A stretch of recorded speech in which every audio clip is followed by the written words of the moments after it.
Welcome to achieve विदनेसी। I hope you guys are good. So friends, आज की class में हम कंप्लीट एनसीईआरटी करेंगे आपकी 6 क्लास की। तो अभी तक आपने चैनल को सब्सक्राइब नहीं किया है तो जल्दी से सब्सक्राइब कर ले, क्योंकि यहाँ पर आप लोगों की एसटेट एग्ज़ाम, सीटेट एग्ज़ाम या अदर किसी भी टेट एग्ज़ाम प्लस आप लोगों का किसी भी स्टेट का टीचिंग एग्जाम से रिलेटेड प्रिपरेशन करवाई जाती है। ये एक क्लास को देखने के बाद आपका जीएस तो अच्छा होएगा ही होगा, लेकिन अगर आपका सब्जेक्ट सोशल साइंस है तो डेफिनेटली यहाँ से आप लोगों का इजीली कहीं कोई बुक नोट्स आपको परचेज करने की ज़रूरत नहीं है। सिर्फ क्लासेस देखनी है आप लोगों को, और पीडीएफ टेलीग्राम चैनल पर मिल जाएगी, जिसका लिंक आपको डिस्क्रिप्शन बॉक्स में मिल जाएगा।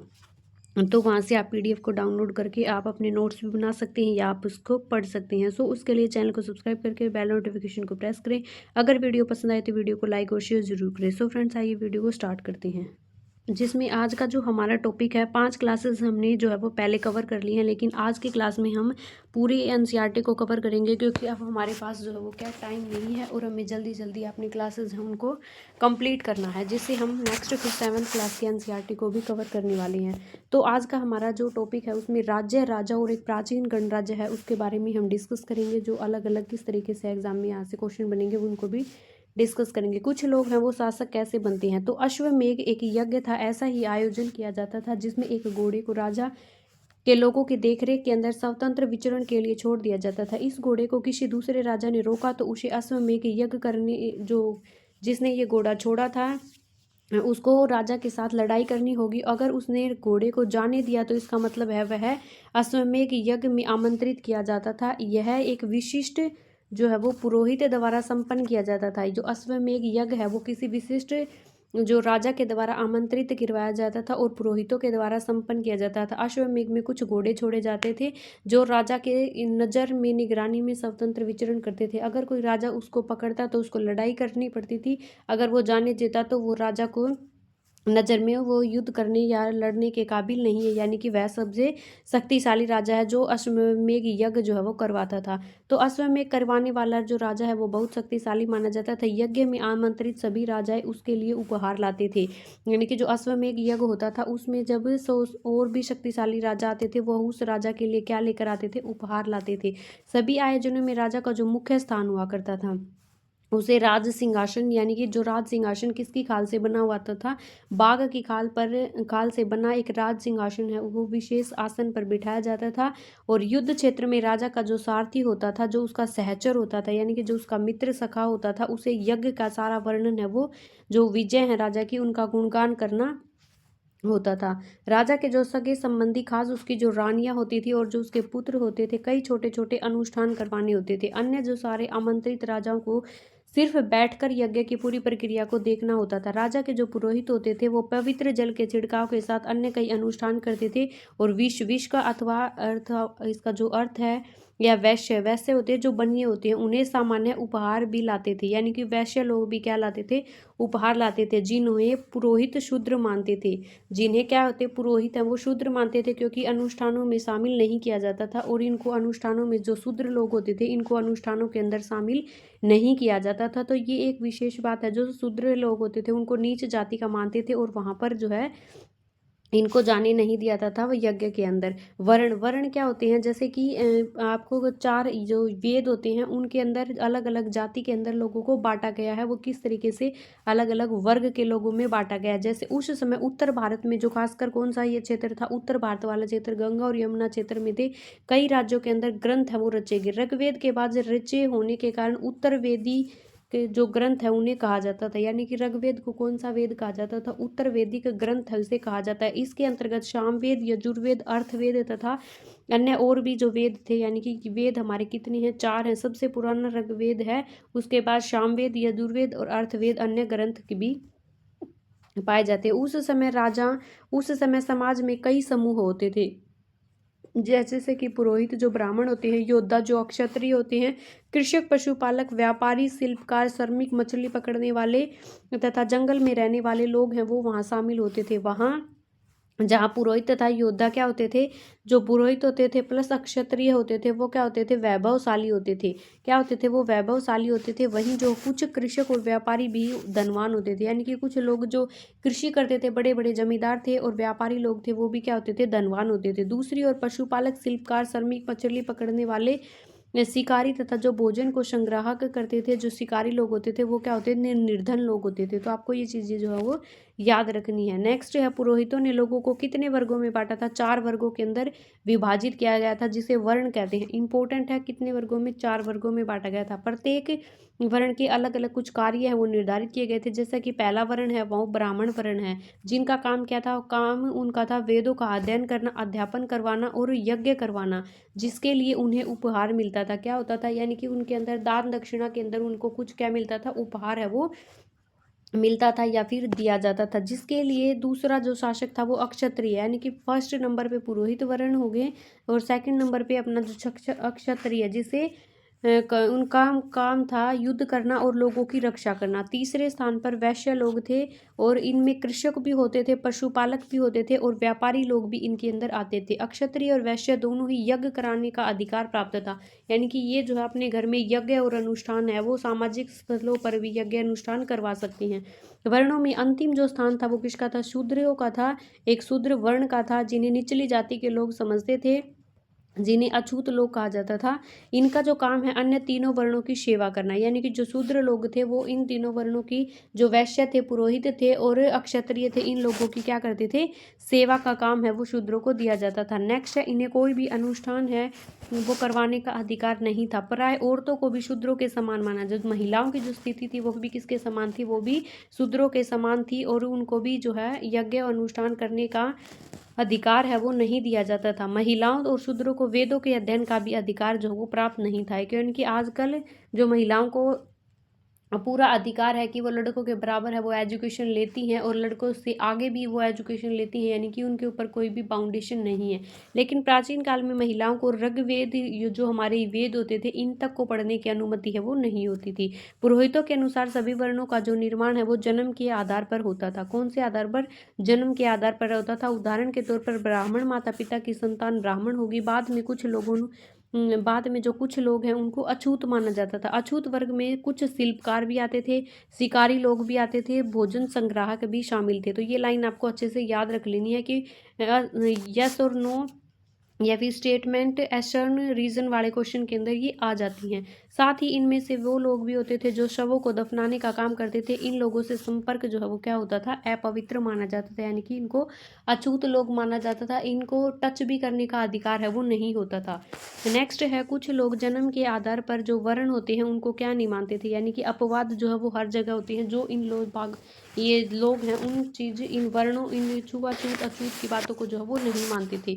इसके अतिरिक्त कुछ लोग व्यवसाय के आधार पर लोगों के बीच जो भेदभाव है उसको उचित नहीं समझते थे, जबकि कुछ लोग चाहते थे कि अनुष्ठान कराने का जो अधिकार है वो सबको होता है। कई लोगों ने अछूतों की जो आलोचना भी की है। इस उपमहाद्वीप के पूर्वोत्तर क्षेत्र में ऐसे जो है वो कई इलाकों में सामाजिक आर्थिक समानताएं और बहुत कम थी। यहाँ पुरोहितों का प्रभाव भी क्या होता था, बहुत जो सीमित मात्रा में देखने को मिलता था। नेक्स्ट है जनपद। अब हम पढ़ेंगे जनपद है वो किसे कहते हैं। तो महायज्ञ करवाने वाले जो राजा हैं बाद में जन के राजा न होकर जनपदों के राजा माने जाने लगे, यानी कि पहले जो महायज्ञ करवाते थे वो क्या होते थे, राजा होते थे, और जो लोग होते थे वो क्या होते थे, प्रजा होती थी, वो क्या होते थे, प्रजा होती थी। लेकिन बाद में जो जन के राजा होते थे वो जनपदों के राजा जो वो माने लगे, जाने लगे। अब जनपद जो है वो क्या होते हैं, जनपद जन के बसने की जो जगह होती है, जहाँ आम जनता जो है वो बसती है, उनके बसने की जो जगह है उनको क्या कहा जाता है, उनके बसने की जो जगह होती है उनको जनपद कहा जाता है। नेक्स्ट है, पुरातत्वविदों ने जनपदों की कई बस्तों की क्या की, खुदाई जो है वो करवाई, जिसमें दिल्ली का पुराना किला, उत्तर में मेरठ के पास जो हस्तिनापुर है, और एंटा के पास जो अंतर जी खेड़ा है वहाँ, ये इसके प्रमुख स्थान हैं। नेक्स्ट है, खुदाई से पता चला कि लोग क्या कहाँ रहते थे, लोग झोपड़ियों में रहते थे और मवेशियों तथा अन्य जो जानवर थे उनको पालते थे।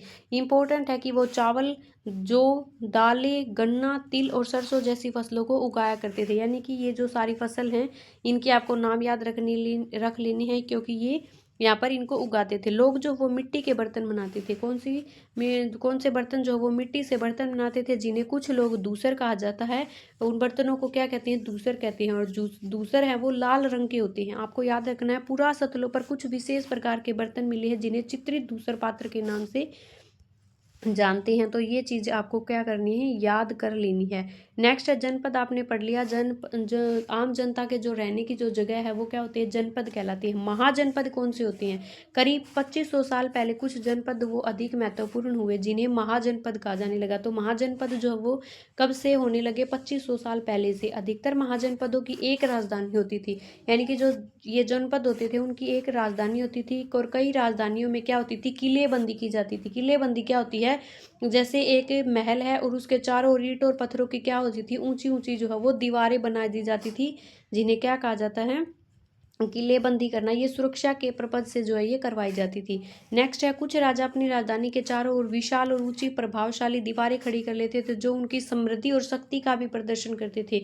यानी कि वो कहते हैं ना, वो अपने आप को अब महान दिखाने के लिए बड़ी बड़ी ऊंची ऊंची दीवारों का निर्माण करवा लेते थे, जिससे उनको ये ऐसा लगता था कि लोग उनको समृद्धशाली और शक्तिशाली समझेंगे।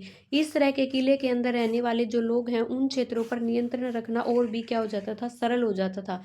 यानी कि जब इस तरह के किले हैं वहाँ का, उनको देखकर है वहाँ के जो लोग हैं उस क्षेत्र पर उनका नियंत्रण करना क्या हो जाता था, और भी सरल हो जाता था।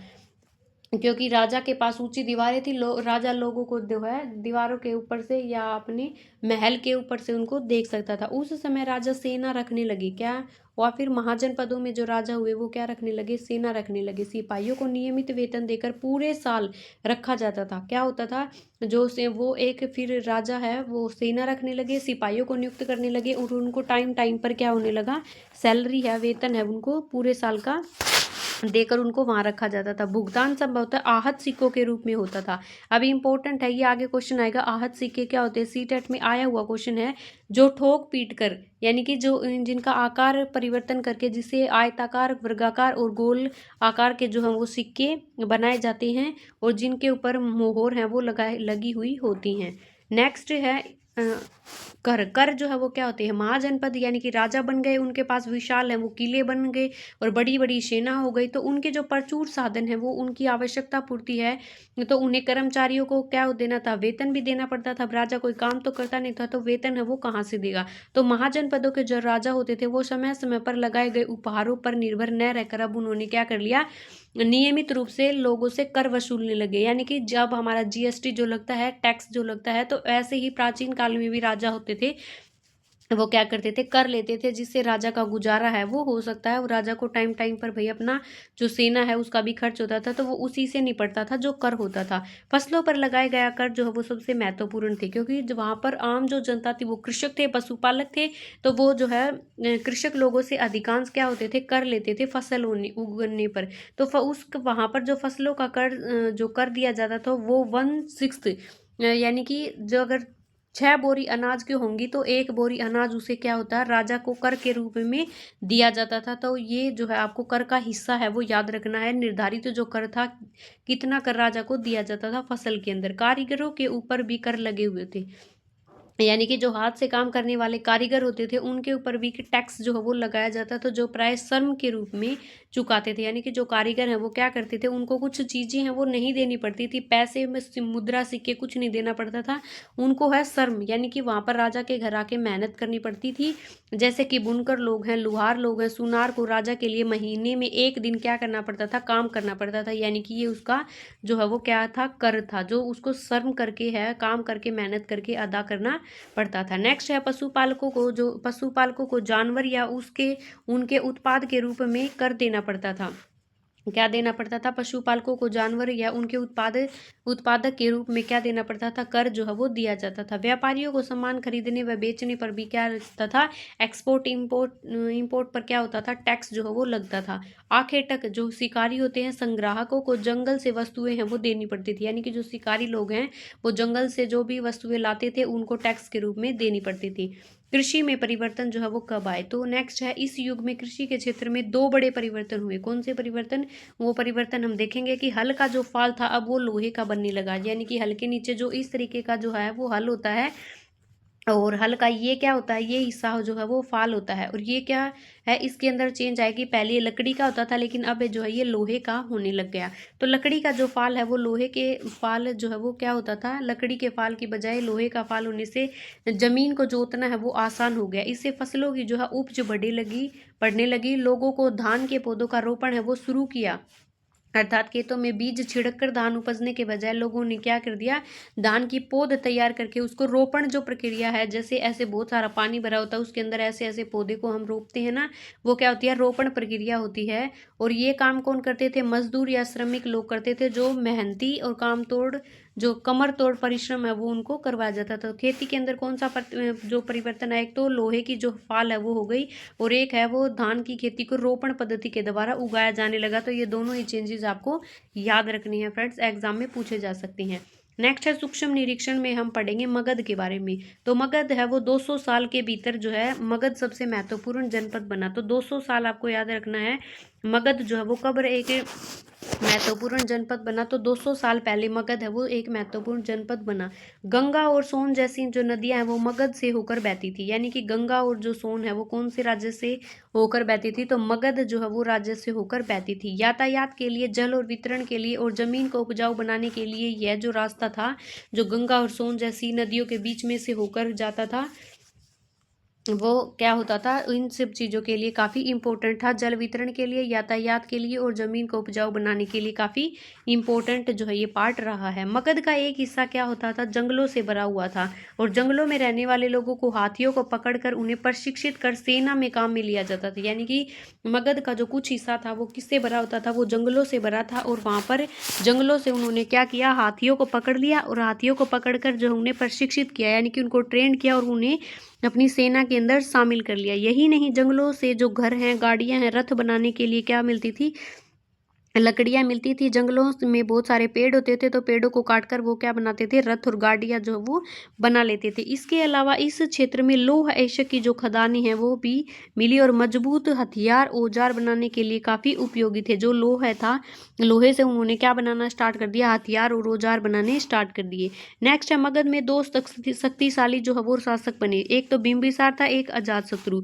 जिसको ये कौन से जो शक्तिशाली राजा हैं, तो मगध के दो शक्तिशाली राजा हैं। अन्य जनपदों को जीतने के लिए हर संभव साधन अपनाते थे, यानी कि बिंबिसार और अजातशत्रु हैं, ये क्या थे, ये बहुत शक्तिशाली राजा हुए, और जो अपने जनपद को जीतने के लिए हर संभव साधनों का क्या करते थे, अपनाते थे। नेक्स्ट है महापदानंद, एक और महत्वपूर्ण शासक थे महापदानंद। ये तीनों आपको याद रखने हैं, अजातशत्रु, बिंबिसार और महापदानंद। उन्होंने अपने नियंत्रण का जो क्षेत्र है वो उस महाद्वीप के उत्तर पश्चिम भाग तक फैला दिया था, यानी कि इनका जो क्षेत्र है नियंत्रण का, कंट्रोल इनका उत्तर पश्चिमी भाग तक फैल गया था। नेक्स्ट है, बिहार में जो राजगृह है, जिसको आधुनिक में राजगीर कहा जाता है, तो भी ये जगह है वो कहाँ है, बिहार के अंदर। कई सालों तक मगध की जो राजधानी बना रहा। तो मगध की राजधानी पहले कौन सी थी, तो राजगृह थी, लेकिन आज जो वो आधुनिक समय में कौन सी है, तो राजगीर इसको कहा जाता है।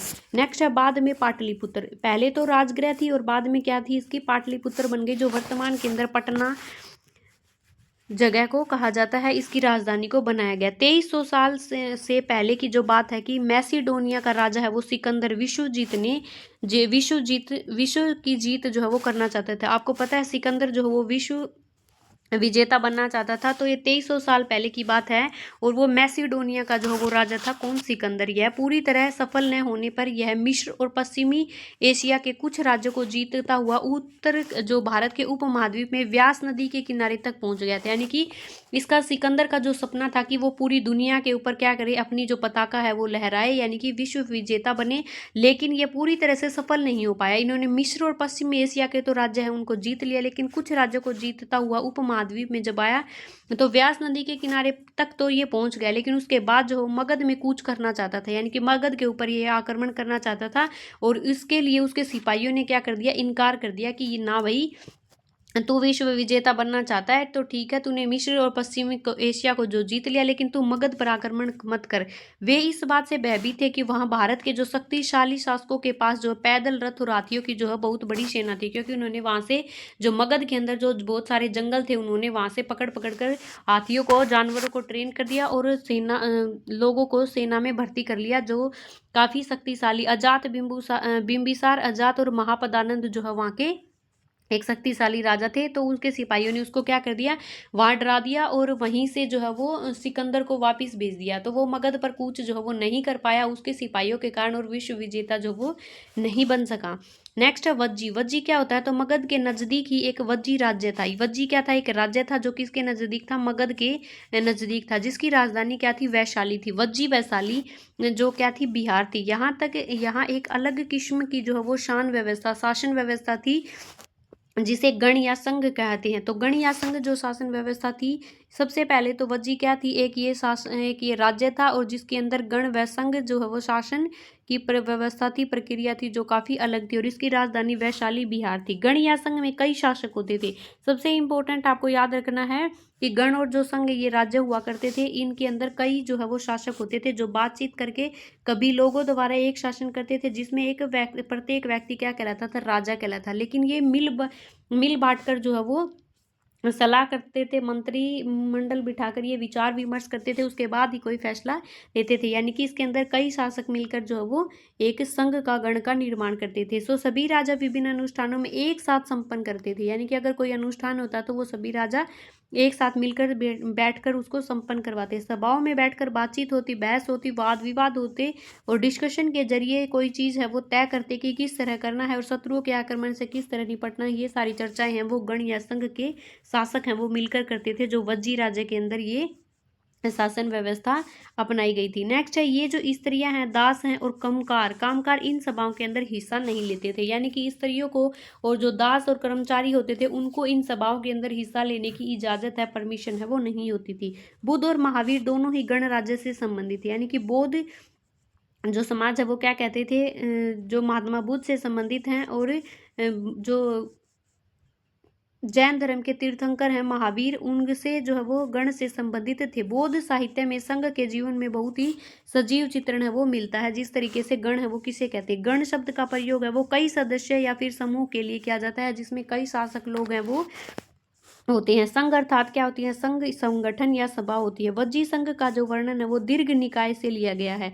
इंपॉर्टेंट चीज है आपको याद रखनी है कि वज्जी संघ का जो वर्णन है वो कौन से निकाय से लिया गया है, तो दीर्घ निकाय से लिया गया है। दीर्घ निकाय एक प्रसिद्ध बौद्ध ग्रंथ है। क्या है, दीर्घ निकाय जो है वो क्या है, एक प्रसिद्ध बौद्ध ग्रंथ है जिसमें बुद्ध के कई व्याख्यान दिए गए हैं, और ये ग्रंथ जो कितने साल पहले है, 2300 साल पहले जो है वो लिखा गया था। नेक्स्ट है अजात शत्रु और वज्जी संघ के बारे में पढ़ेंगे कि अजात शत्रु है वो वज्जी संघ पर आक्रमण करना चाहते थे। अजात शत्रु जो है वो कौन से संघ का, मगध का जो है ये काफी शक्तिशाली राजा था और ये वज्जी संघ पर आक्रमण करना चाहता था। उन्होंने अपने मंत्री और वैश्यकार के जो बुद्ध के पास सलाह लेने के लिए भेजा। यानी कि अजातशत्रु ने अपना जो मंत्री है वो बुद्ध के पास सलाह लेने के लिए भेजा। तो बुद्ध ने उससे पूछा कि क्या वज्जी सभाएं नियमित रूप से होती हैं, तो क्या तुम उनमें जो उनके जो सदस्य हैं वो सभी सदस्य उस सभा में उपस्थित होते हैं। जब उन्हें पता चला कि ऐसा होता है, उन्हें कहा कि वज्जीवासी तब तक उन्नति करते रहेंगे जब तक कि वे पूर्ण और नियमित सभाएं करते रहेंगे, आपस में मिलजुल कर काम करते रहेंगे, पारंपरिक नियमों का पालन करते रहेंगे, बड़ों का सम्मान और समर्थन और उनकी बातों पर ध्यान देते रहेंगे। वज्जी महिलाओं के साथ जोर जबरदस्ती नहीं करेंगे और उन्हें बंधक नहीं बनाएंगे। तब तक उनका जो शासन है वो ऐसे ही चलता रहेगा। ये बात किसने की, अजातशत्रु के मंत्री को बुद्ध ने कही। शहरों तथा गांव में चैत्यों का रखरखाव करेंगे, मंत्री मातावलंबी संतों का जो है वो सम्मान करेंगे, उनके आने जाने की कोई रोक नहीं लगाएंगे। कई शक्तिशाली राजा इन संघों को जीतना चाहते थे, लेकिन जो है वो कई शक्तिशाली राजा हैं, अजातशत्रु है, बिंबुसार है, तो महापदानंद है, ये जो राजा हैं वो इसको वज्जी संघ को क्या करना चाहते थे, जीतना चाहते थे।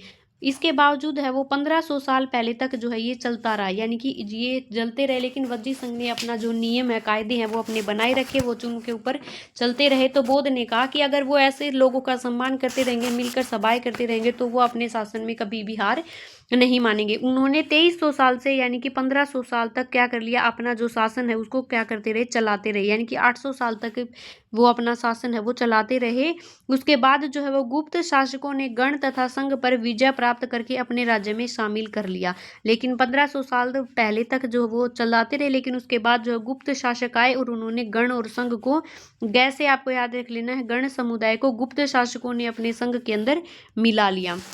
यानी कि इसके बाद कौन सा जो शासन आया, गुप्त शासन आया। अन्यत्र के अंदर हम पढ़ेंगे कि 2500 साल पहले एथेंस के जो लोगों ने एक शासन व्यवस्था की स्थापना की।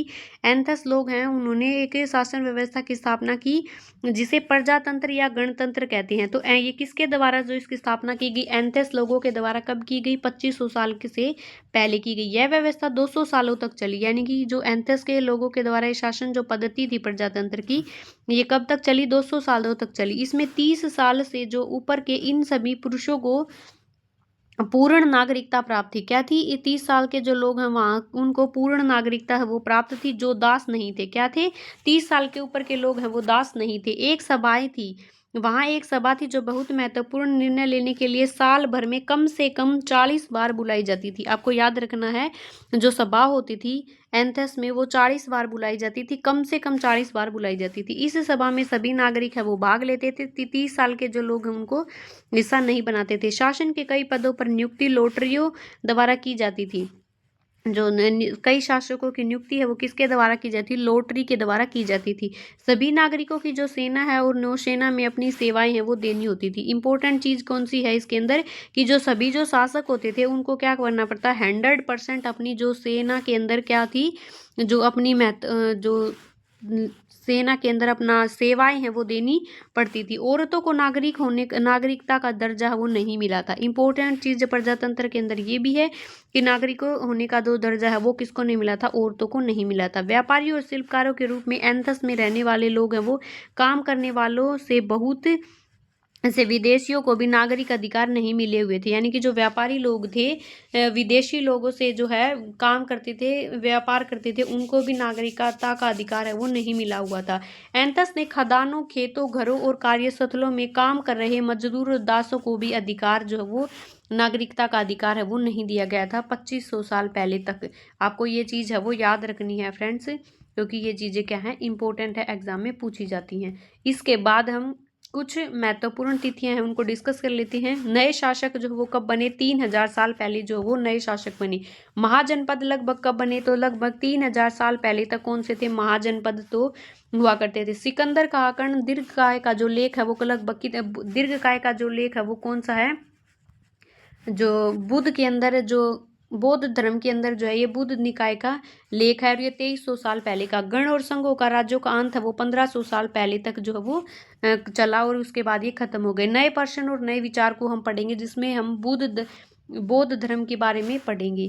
बौद्ध धर्म के जो संस्थापक हैं वो किसे कहा जाता है, तो सिद्धार्थ को बौद्ध धर्म का संस्थापक है वो कहा जाता है। संस्थापक कौन था बौद्ध धर्म का, से आपको याद रख लेना है, सिद्धार्थ है। जिन्हें गौतम के नाम से, इनके बचपन का जो नाम है वो कौन सा था, गौतम नाम से भी इनको जाना जाता था। उनका जो जन्म है लगभग 2500 वर्ष पूरा हुआ था। यानी कि गौतम बुद्ध का जो जन्म है वो लगभग कितने साल पहले हुआ था, तो 2500 साल पहले इनका जो है वो जन्म हुआ था।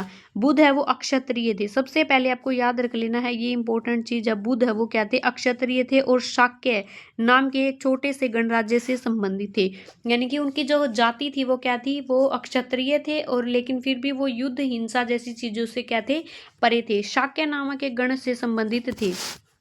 युवावस्था में ही ज्ञान की खोज में उन्होंने घर के सुखों को क्या कर दिया, छोड़ दिया। अनेक वर्षों तक ये क्या करते रहे, भ्रमण करते रहे, और अन्य जो विचारकों से मिलकर क्या करते रहे, चर्चाएं हैं वो करते रहे। नेक्स्ट है अंततः क्या हो गया, अंत में जो है बुद्ध को इतने भ्रमण करने के बाद जो है वो ज्ञान की प्राप्ति हुई। बुद्ध ने स्वयं ही रास्ता ढूंढने का क्या लिया, निश्चय लिया। इसलिए इन्हें जो है उन्होंने बोध गया, सबसे पहले क्या किया, जब उन्होंने ज्ञान की प्राप्ति हुई तो बोध गया बिहार में एक पीपल के नीचे जो है वो कई दिनों तक तपस्या की। क्या की, बोध गया में उन्होंने क्या की थी, तपस्या की थी पीपल के पेड़ के नीचे। अतः उन्हें ज्ञान प्राप्त हुआ। उसके बाद वे बुद्ध के रूप में जाने लगे। यानी कि पहले तो वो क्या थे, बचपन में गौतम थे, लेकिन उसके बाद जो है वो सिद्धार्थ, जब उन्होंने बौद्ध धर्म की स्थापना किसने की, सिद्धार्थ ने की। तो ऐसे पूछा जाता है।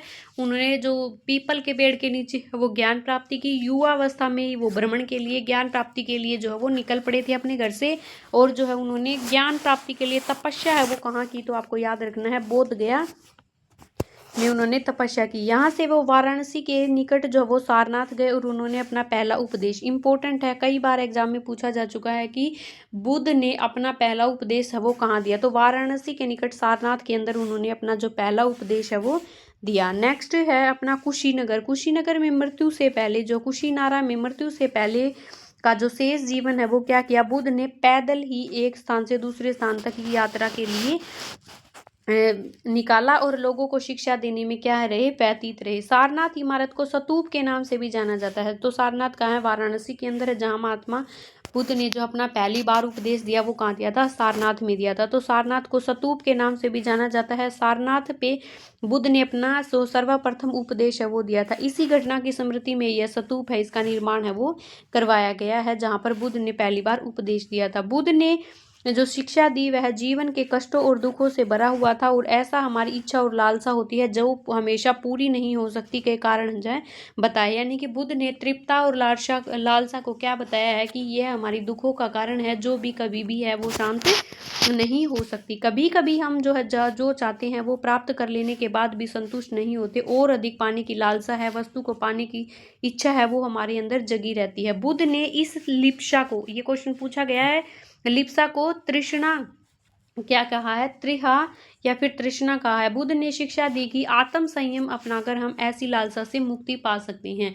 यानी कि बुद्ध ने क्या शिक्षा दी है कि जब तक हम कोई चीज़ पा लेते हैं तो हमारा जीवन है वो कभी संतुष्ट नहीं हो पाता। जब हम एक चीज़ की लालसा करते हैं, वो चीज़ हमें मिल जाती है, तो हम किसी और चीज़ को पाने के लिए यहाँ से वहाँ भटकते फिरते हैं। और इस चीज को बुद्ध ने क्या कहा, तृष्णा कहा है, जो किसके द्वारा कंट्रोल हो सकती है, आत्म संयम अपनाकर हम इस तृष्णा से बच सकते हैं। नेक्स्ट है फ्रेंड्स, बुद्ध ने लोगों को दयालु होने तथा मनुष्य के साथ साथ जानवरों के जीवन को भी आदर करने की सलाह दी है। वे मानते थे कि हमारे कर्मों का जो परिणाम है, चाहे वो कर्म अच्छे हों या चाहे बुरे हों, हमारे वर्तमान जीवन के साथ साथ बाद के जीवन को भी प्रभावित करते हैं। नेक्स्ट है, बुद्ध ने अपनी जो शिक्षा है वो सामान्य लोगों को प्राकृत भाषा में दी है। सबसे इम्पोर्टेंट है कि उस टाइम पर जो है वो आम जनता की जो भाषा कौन सी थी, तो वो प्राकृत भाषा। बुद्ध ने अपनी जो शिक्षा है वो कौन सी भाषा में दी, प्राकृत भाषा के अंदर दी है। नेक्स्ट है, बुद्ध ने कहा है कि लोग किसी शिक्षा को केवल इसलिए नहीं स्वीकार करते कि यह उनका उपदेश है, बल्कि उसे अपने विवेक से भी नापते हैं। विवेक से क्या करना चाहिए, नापते हैं। किस्सा गोमती, किस्सा गोमती की कहानी, किस्सा गोमती की कहानी बुद्ध से रिलेटेड है। यह बुद्ध के विषय में एक प्रसिद्ध कहानी है। एक समय की बात है कि किस्सा गोमती नाम की एक स्त्री थी जिसका पुत्र मर गया, और इस बात से वह इतनी दुखी हो गई कि अपने बच्चे को गोद के में लिए नगरों में सड़कों पर घूमती रही और लोगों से प्रार्थना करी कि कोई उसके पुत्र को जीवित कर दे। एक भला व्यक्ति उसे बुद्ध के पास ले गया।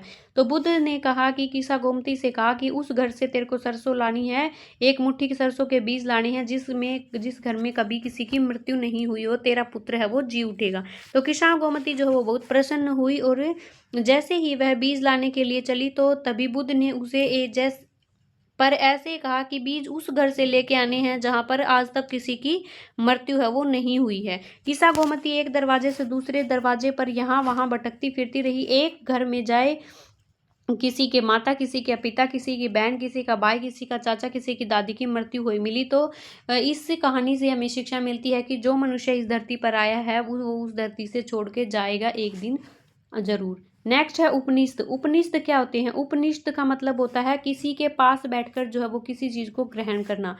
यानी कि जिस समय बुद्ध उपदेश दे रहे थे उसी समय, उससे भी थोड़ा सा पहले, यानी कि उसे बुद्ध का जो ज्ञान दे रहे थे उसे थोड़ा सा समय पहले दूसरे अन्य चिंतक भी काफी प्रश्नों का उत्तर ढूंढने का प्रयास कर रहे थे। उनमें कुछ मृत्यु के बाद के जीवन के बारे में जानना चाहते थे कि भाई मृत्यु के बाद जो है वो जीवन का क्या होता है, कैसे जो है वो चीजें चलती हैं, जबकि अन्य यज्ञों की उपयोगिता के बारे में जानने को उत्सुक थे। अधिकांश लोगों की जो चिंताएं हैं, यह मानना था कि विश्व में कुछ तो ऐसा है जो स्थायी है और जो मृत्यु के बाद भी बचा रह जाता है। उन्होंने इसका वर्णन है वो आत्मा तथा ब्रह्मा और सार्वभौम आत्मा से के रूप में किया। वे मानते थे कि अंततः यानी कि आखिर में केवल आत्मा और ब्रह्मा एक ही है।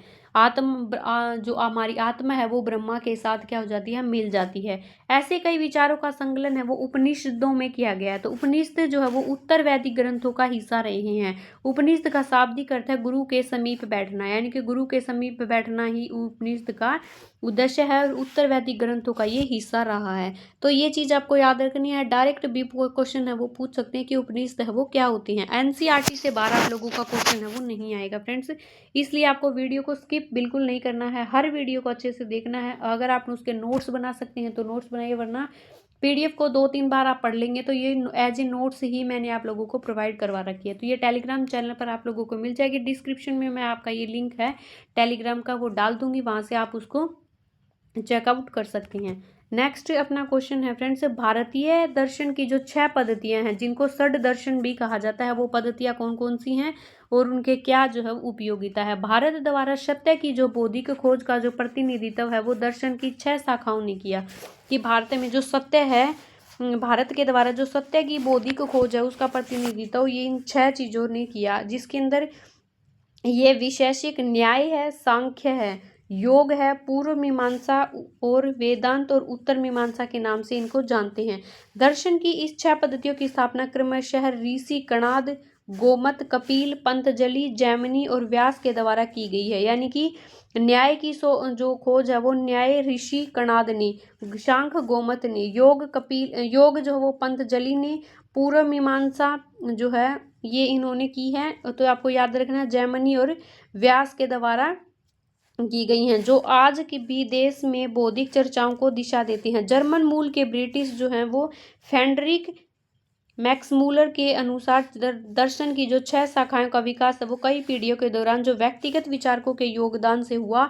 यद्यपि ये एक दूसरे से भिन्न दिखते हैं, तथापि सत्य की इनकी जो समझ है वो आधारभूत तालमेल जो है वो दिखाती है। नेक्स्ट है एक बुद्धिमान जो भिखारी है, उसके बारे में हम पढ़ेंगे। एक वार्तालाप आपको जो है इस तरीके से पता चलेगा कि उपनिषद और जो है ये क्या होते हैं। ये है वार्तालाप छांदोग्य उपनिषद द्वारा प्रसिद्ध उपनिषद की एक कहानी पर आधारित है। यानी कि ये जो बुद्धिमान भिखारी है छांदोग्य उपनिषद नामक एक जो प्रसिद्ध उपनिषद है उसकी कहानी है। सोनक और अभिप्रतारिण नामक जो है 2 ऋषि होते हैं जो सार्वभौमिक आत्मा की उपासना करते थे। एक बार जो ही वे भोजन करने के लिए बैठे, एक भिखारी आया और भोजन मांगने लगा। सोनक ने कहा, हम तुम्हें कुछ नहीं दे सकते। भिखारी ने पूछा, विद्वान और जन, आप किसकी उपासना कर रहे हैं? प्रतानी ने उत्तर दिया, सार्वभौम आत्मा की। ओह, इसका मतलब आप जानते हैं कि वह सार्वभौमिक आत्मा संपूर्ण विश्व में विद्यमान है? ऋषि ने कहा, हाँ हाँ, हम जानते हैं। भिखारी ने पूछा, अगर यह सार्वभौमिक आत्मा संपूर्ण विश्व में विद्वान है तो यह मेरे अंदर भी है। मैं कौन हूँ? मैं इस विश्व का एक भाग ही हूँ। तो तुम सत्य बोलते हो, युवा ब्राह्मण। तो यानी कि उस भिखारी ने क्या कहा कि मेरे अंदर भी वही आत्मा है जिस आत्मा को पाने के लिए आप जो तपस्या है, उपासना कर रहे हैं। इसलिए हे ऋषि, मुझे भोजन न देकर आप उस सार्वभौमिक आत्मा को भोजन देने से मना कर रहे हैं। भिखारी की बात सच्चाई जानकर ऋषियों ने उसे क्या कर दिया, भोजन है वो दिया। यानी कि उसने भी ऋषि को इस बात का एहसास दिलाया कि मैं भी उस सार्वभौमिक आत्मा से ही संबंधित हूँ जिस सार्वभौमिक आत्मा की आप क्या कर रहे हैं, उपासना जो है वो कर रहे हैं। तो मैं भी उसी सार्वभौमिक आत्मा से रिलेटेड हूँ। तो इसलिए कृपया करके मुझे भोजन दीजिए, वरना आप उस सार्वभौमिक जो आत्मा है उसकी क्या कर रहे हैं, इंसल्ट जो है वो कर रहे हैं। नेक्स्ट है ब्रह्मा से संबंधित जो दार्शनिक चर्चाओं में भाग लेने वाले अधिकांश जो पुरुष हैं ब्रह्मा जो जिसके अंदर ब्राह्मण और राजा होते थे। यानी कि ब्रह्मा से जो संबंधित जो डिस्कशन होते थे उसके अंदर कौन कौन भाग लेते थे? या तो ब्राह्मण पुरुष लेते थे या फिर राजा लोग लेते थे। कभी कभी गार्गी जैसी जो स्त्री विचारकों का भी उल्लेख मिलता है। विद्वता के लिए जो प्रसिद्ध गार्गी है वो राज दरबार में होने वाले वाद विवादों के अंदर के पार्टिसिपेट है वो करती थी, भाग जो है वो हिस्सा है वो लेती थी। निर्धन व्यक्ति इस तरह के वाद विवाद में बहुत ही कम हिस्सा लेते थे। इस तरह का एक जो प्रसिद्ध उपवाद है वो सत्यकाम जाबाल का है। क्या है? सत्यकाम जाबाल है वो नाम का उसकी दासी की माँ के नाम पर पड़ा। यानी कि सत्यकाम जाबाल नाम है वो क्या पड़ा, उसकी जो दासी थी उसकी माँ के नाम के ऊपर पड़ा। सत्यकाम के मन में सत्य जानने की तीव्र इच्छा उत्पन्न हुई और गौतम नाम का एक ब्राह्मण था, उन्हें अपने विद्यार्थी के रूप में स्वीकार किया। वह अपने समय के सर्वाधिक प्रसिद्ध विचारकों में से एक बन गया। उपनिषद के कई विचारकों का जो विकास है वो बाद में प्रसिद्ध विचारक शंकराचार्य के द्वारा किया गया। तो ये चीज़ें इंपॉर्टेंट थी, आपने आई होप याद कर ली होंगी। अब हम पढ़ेंगे व्याकरणविद पाणिनि, यानी कि व्याकरण के जो सूत्रों की खोज है वो किसके द्वारा की गई? प्रसिद्ध पाणिनि के द्वारा की गई। और पाणिनि ने संस्कृत भाषा के व्याकरण की रचना की। अब आपको याद रखना है, हिंदी व्याकरण की रचना नहीं की उन्होंने पाणिनि के द्वारा संस्कृत भाषा के व्याकरण की रचना है उन्होंने की। इसके द्वारा अब हम पाणिनि के द्वारा जो सूत्र हैं उनको हम पढ़ते हैं संस्कृत या हिंदी भाषा में। उन्होंने स्वर तथा व्यंजनों को एक विशेष क्रम में रखकर उनके आधार पर क्या की? सूत्रों की रचना की। ये सूत्र बीज गणित के सूत्र से काफी मिलते जुलते हैं, यानी कि संस्कृत जो व्याकरण के जो सूत्र हैं ये जो है वो बीज गणित के सूत्र हैं, मैथ के, उनसे काफी मिलते जुलते हैं। इसका प्रयोग कर उन्हें संस्कृत भाषा के प्रयोग के लिए लघु जो सूत्र हैं वो लघु सूत्रों के रूप में मिले। लगभग कितने साल पहले? तो पाणिनि ने जो संस्कृत के सूत्रों की जो रचना है वो 3000 साल पहले की। नेक्स्ट है इस युग में, अर्थात इस युग में जो है वो लगभग 2500 वर्ष पूर्व जैन धर्म के 24वें तीर्थंकर जो वर्धमान महावीर थे, यानी कि जो जैन धर्म है उसकी स्थापना 2500 वर्ष पूर्व, और जो तीर्थंकर 24 तीर्थंकरों में से जो अंतिम तीर्थंकर कौन से थे? वो महावीर थे, और संख्या थी वो 24वें तीर्थंकर थे। उन्होंने अपना जो विचार है उनका प्रसार किया। वह वज्जी संघ के लिच्छवी कुल के एक क्षत्रिय थे। जो वर्धमान महावीर हैं वो लिच्छवी कुल के जो एक प्रमुख क्षत्रिय राजकुमार हुआ करते थे, लिच्छवी संघ के। 30 वर्ष की आयु में वर्धमान महावीर ने अपना घर छोड़ दिया था और जंगलों में रहने लगे थे। 12 वर्ष में जो है उन्हें कठिन एवं एकांकी जीवन व्यतीत किया। 12 वर्ष के तक जो उन्होंने क्या किया? अकेले और कठिन मुश्किलों भरा जीवन है वो व्यतीत किया। इसके बाद उन्हें ज्ञान प्राप्त हुआ और महावीर स्वामी की जो शिक्षा है वो काफी सरल थी। सत्य जानने की इच्छा रखने वाले प्रत्येक स्त्री और पुरुष को अपना घर छोड़ देना चाहिए। यानी कि जो जैन धर्म के 24वें और अंतिम तीर्थंकर गुरु थे वर्धमान महावीर, उनके द्वारा यह संदेश दिया गया है कि अगर किसी स्त्री और पुरुष को अगर ज्ञान प्राप्त करना है तो उसे अपना घर जो है वो छोड़ देना चाहिए। उन्हें अहिंसा के नियमों का पालन कड़ाई से करना चाहिए, अर्थात किसी भी जीव की न तो कष्ट देना चाहिए न ही उसकी हत्या करनी चाहिए। महावीर जी का कहना था कि सभी जीव हैं वो जीना चाहते हैं। कौन से हैं? यानी कि हर जीव है वो जीना चाहता है, जीने की इच्छा उसके लिए है, और सभी के लिए जीवन है वो प्रिय होता है। महावीर ने जो अपनी शिक्षा है वो कौन सी भाषा के अंदर दी? प्राकृत भाषा के अंदर। बौद्ध ने भी अपनी जो शिक्षा है वो कौन सी भाषा में दी? प्राकृत भाषा में दी। यही कारण है कि साधारण जन में उनके अनुयायी और उनके शिक्षाओं को जो है वो समझ पाए, क्योंकि आम जनता की भाषा प्राकृत भाषा थी। देश के अलग अलग हिस्सों में प्राकृत भाषा के अलग अलग रूप हैं वो प्रचलित थे। प्रचलन क्षेत्र के आधार पर उनके अलग अलग नाम थे। जैसे मगध में बोले जाने वाली प्राकृत और मागधी जो है वो कहलाती थी, यानी कि मगध क्षेत्र में बोले जाने वाली प्राकृत भाषा को मागधी बोली कहा जाता था। जैन नाम से जाने वाले महावीर के अनुयायियों को भोजन के लिए भिक्षा मांगकर सादा जीवन व्यतीत करना पड़ता था।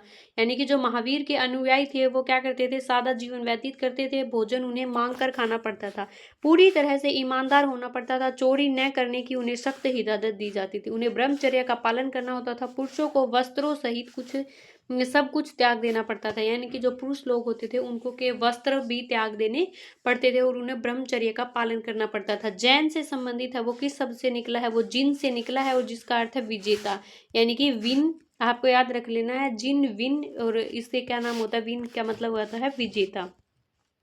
नेक्स्ट हम पढ़ेंगे कि अधिकांश व्यक्तियों के लिए ऐसे कड़े नियमों का जो पालन करना है वो बहुत कठिन था, क्योंकि हर लोग ब्रह्मचर्य का पालन करना सब लोगों के लिए क्या हो गया था? मुश्किल हो जाता था। फिर भी हजारों व्यक्तियों ने इस जीवन शैली को अपनाना और अपना घर छोड़ दिया और अपने घरों में रहने वाले भिक्षु भिक्षुणी जो है वो बन गए, और लोगों को भोजन प्राप्त करके उनकी जो है वो सहायता करने लगे, उन्हें को ज्ञान प्राप्त करवाने में उनकी मदद करने लगे। नेक्स्ट है व्यापारी में जैन धर्म का समर्थन किया, यानी कि व्यापारियों ने भी, जो व्यापारी लोग थे उन्होंने भी जैन धर्म को क्या किया? सपोर्ट किया। किसानों के लिए इन नियमों का पालन करना अत्यंत कठिन था, यानी कि किसान जो लोग होते थे उनको इस नियम का पालन करना काफी मुश्किल हो रहा था, क्योंकि फसल की रक्षा के लिए उन्हें कीड़े मकोड़ों को मारना पड़ता था। बाद की सदियों में जैन धर्म उत्तर भारत के कई हिस्सों के साथ साथ जो है गुजरात, तमिलनाडु और कर्नाटक भी इनका धर्म है वो फैल गया। यानी कि बाद में कहाँ फैला जैन धर्म? उत्तर भारत का कई कौन से हिस्से, यानी कि उत्तर भारत में गुजरात है, जैसे तमिल है, और कर्नाटक के अंदर ये फैल गए। महावीर के अनुयायियों की शिक्षा कई शताब्दियों तक मौखिक रूप में ही रही। वर्तमान रूप में जैन धर्म की जो शिक्षा है वो लगभग 1500 वर्ष पूर्व गुजरात के वल्लभी नामक स्थान पर लिखी गई। 1500 वर्ष जो पूर्व है वो गुजरात में वल्लभी नामक स्थान पर जो जैन धर्म की शिक्षा है उसको लिखा गया। महावीर और बुद्ध दोनों का ही मानना था कि घर त्याग देना चाहिए, सच्चे ज्ञान की प्राप्ति हो सकती है। ऐसे लोगों के लिए उन्हें संघ और संगठन बनाया जहां लोगों का घर का त्याग करने वाले लोगों को एक साथ रखा जाता था, यानी कि जो भी जैन धर्म से जुड़ना चाहते थे उनके लिए एक संघ संस्था का निर्माण किया ताकि वो घर छोड़कर उस संस्था के जो संगठन में शामिल हो सके। संघ में रहने वाले जो बौद्ध भिक्षुओं के लिए बनाए गए जो नियम थे, यानी कि ये इंपॉर्टेंट चीज है, तो उन बौद्ध भिक्षुओं के लिए बनाए गए जो नियम थे वो विनय पिटक नामक ग्रंथ में मिलते हैं। जो इस कठोर संघ के जो संगठन के नियम थे वो विनय पिटक नामक ग्रंथ में मिलते हैं। और विनय पिटक से हमें पता चलता है कि संघ में पुरुष और स्त्रियों के रहने की अलग अलग व्यवस्थाएं थी, यानी कि वो एक साथ नहीं रहते थे बल्कि उनको लिए अलग अलग जो है वो रहने की जगह थी। सभी व्यक्ति संघ में प्रवेश ले सकते थे, यानी कि किसी को भी मनाही नहीं थी, सभी व्यक्ति जो है इस संघ का सदस्य बन सकते थे। हालांकि संघ में प्रवेश करने के लिए बच्चों को अपने माता पिता से, दास को अपने स्वामी से, राजा को अपने जो काम करते थे उनको अपने राजा से, और कर्जदार को अपने देनदार जो जिन्होंने उनसे कर्ज लिया है उनसे अनुमति लेकर उस संघ का हिस्सा बनने की अनुमति थी। स्त्रियों को अपने पति से अनुमति लेना आवश्यक था।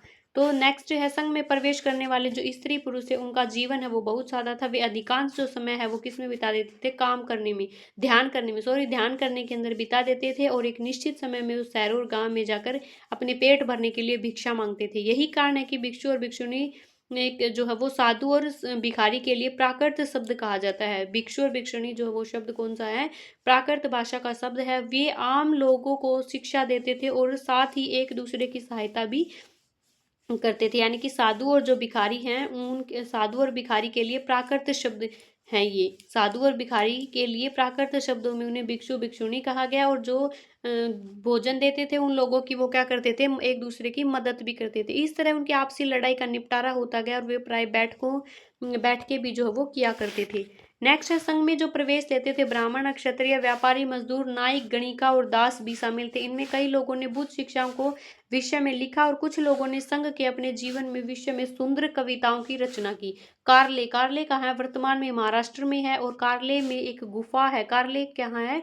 कारले में स्थित एक गुफा है जो भिक्षु और भिक्षुणियों के जो शरण स्थलों को ध्यान में रखकर बनाई गई है, जहाँ पर जैन धर्म के लोग हैं वो रहते थे। जैन और बौद्ध धर्म के जो भिक्षु हैं वो पूरे साल एक स्थान से दूसरे स्थान पर घूमते हुए क्या करते थे? वो उपदेश देते थे, यानी कि लोगों को वो ज्ञान प्राप्ति करवाते थे। केवल वर्षा ऋतु में जब यात्रा करना कठिन हो जाता था एक स्थान पर ही रहकर निवास करते थे, यानी कि जब बारिश होती थी तब तो वो एक स्थान से दूसरे स्थान पर नहीं जा पाते थे, इसलिए वो वहीं रहकर उसकी क्या करते थे? शिक्षा है वो प्राप्त करते थे।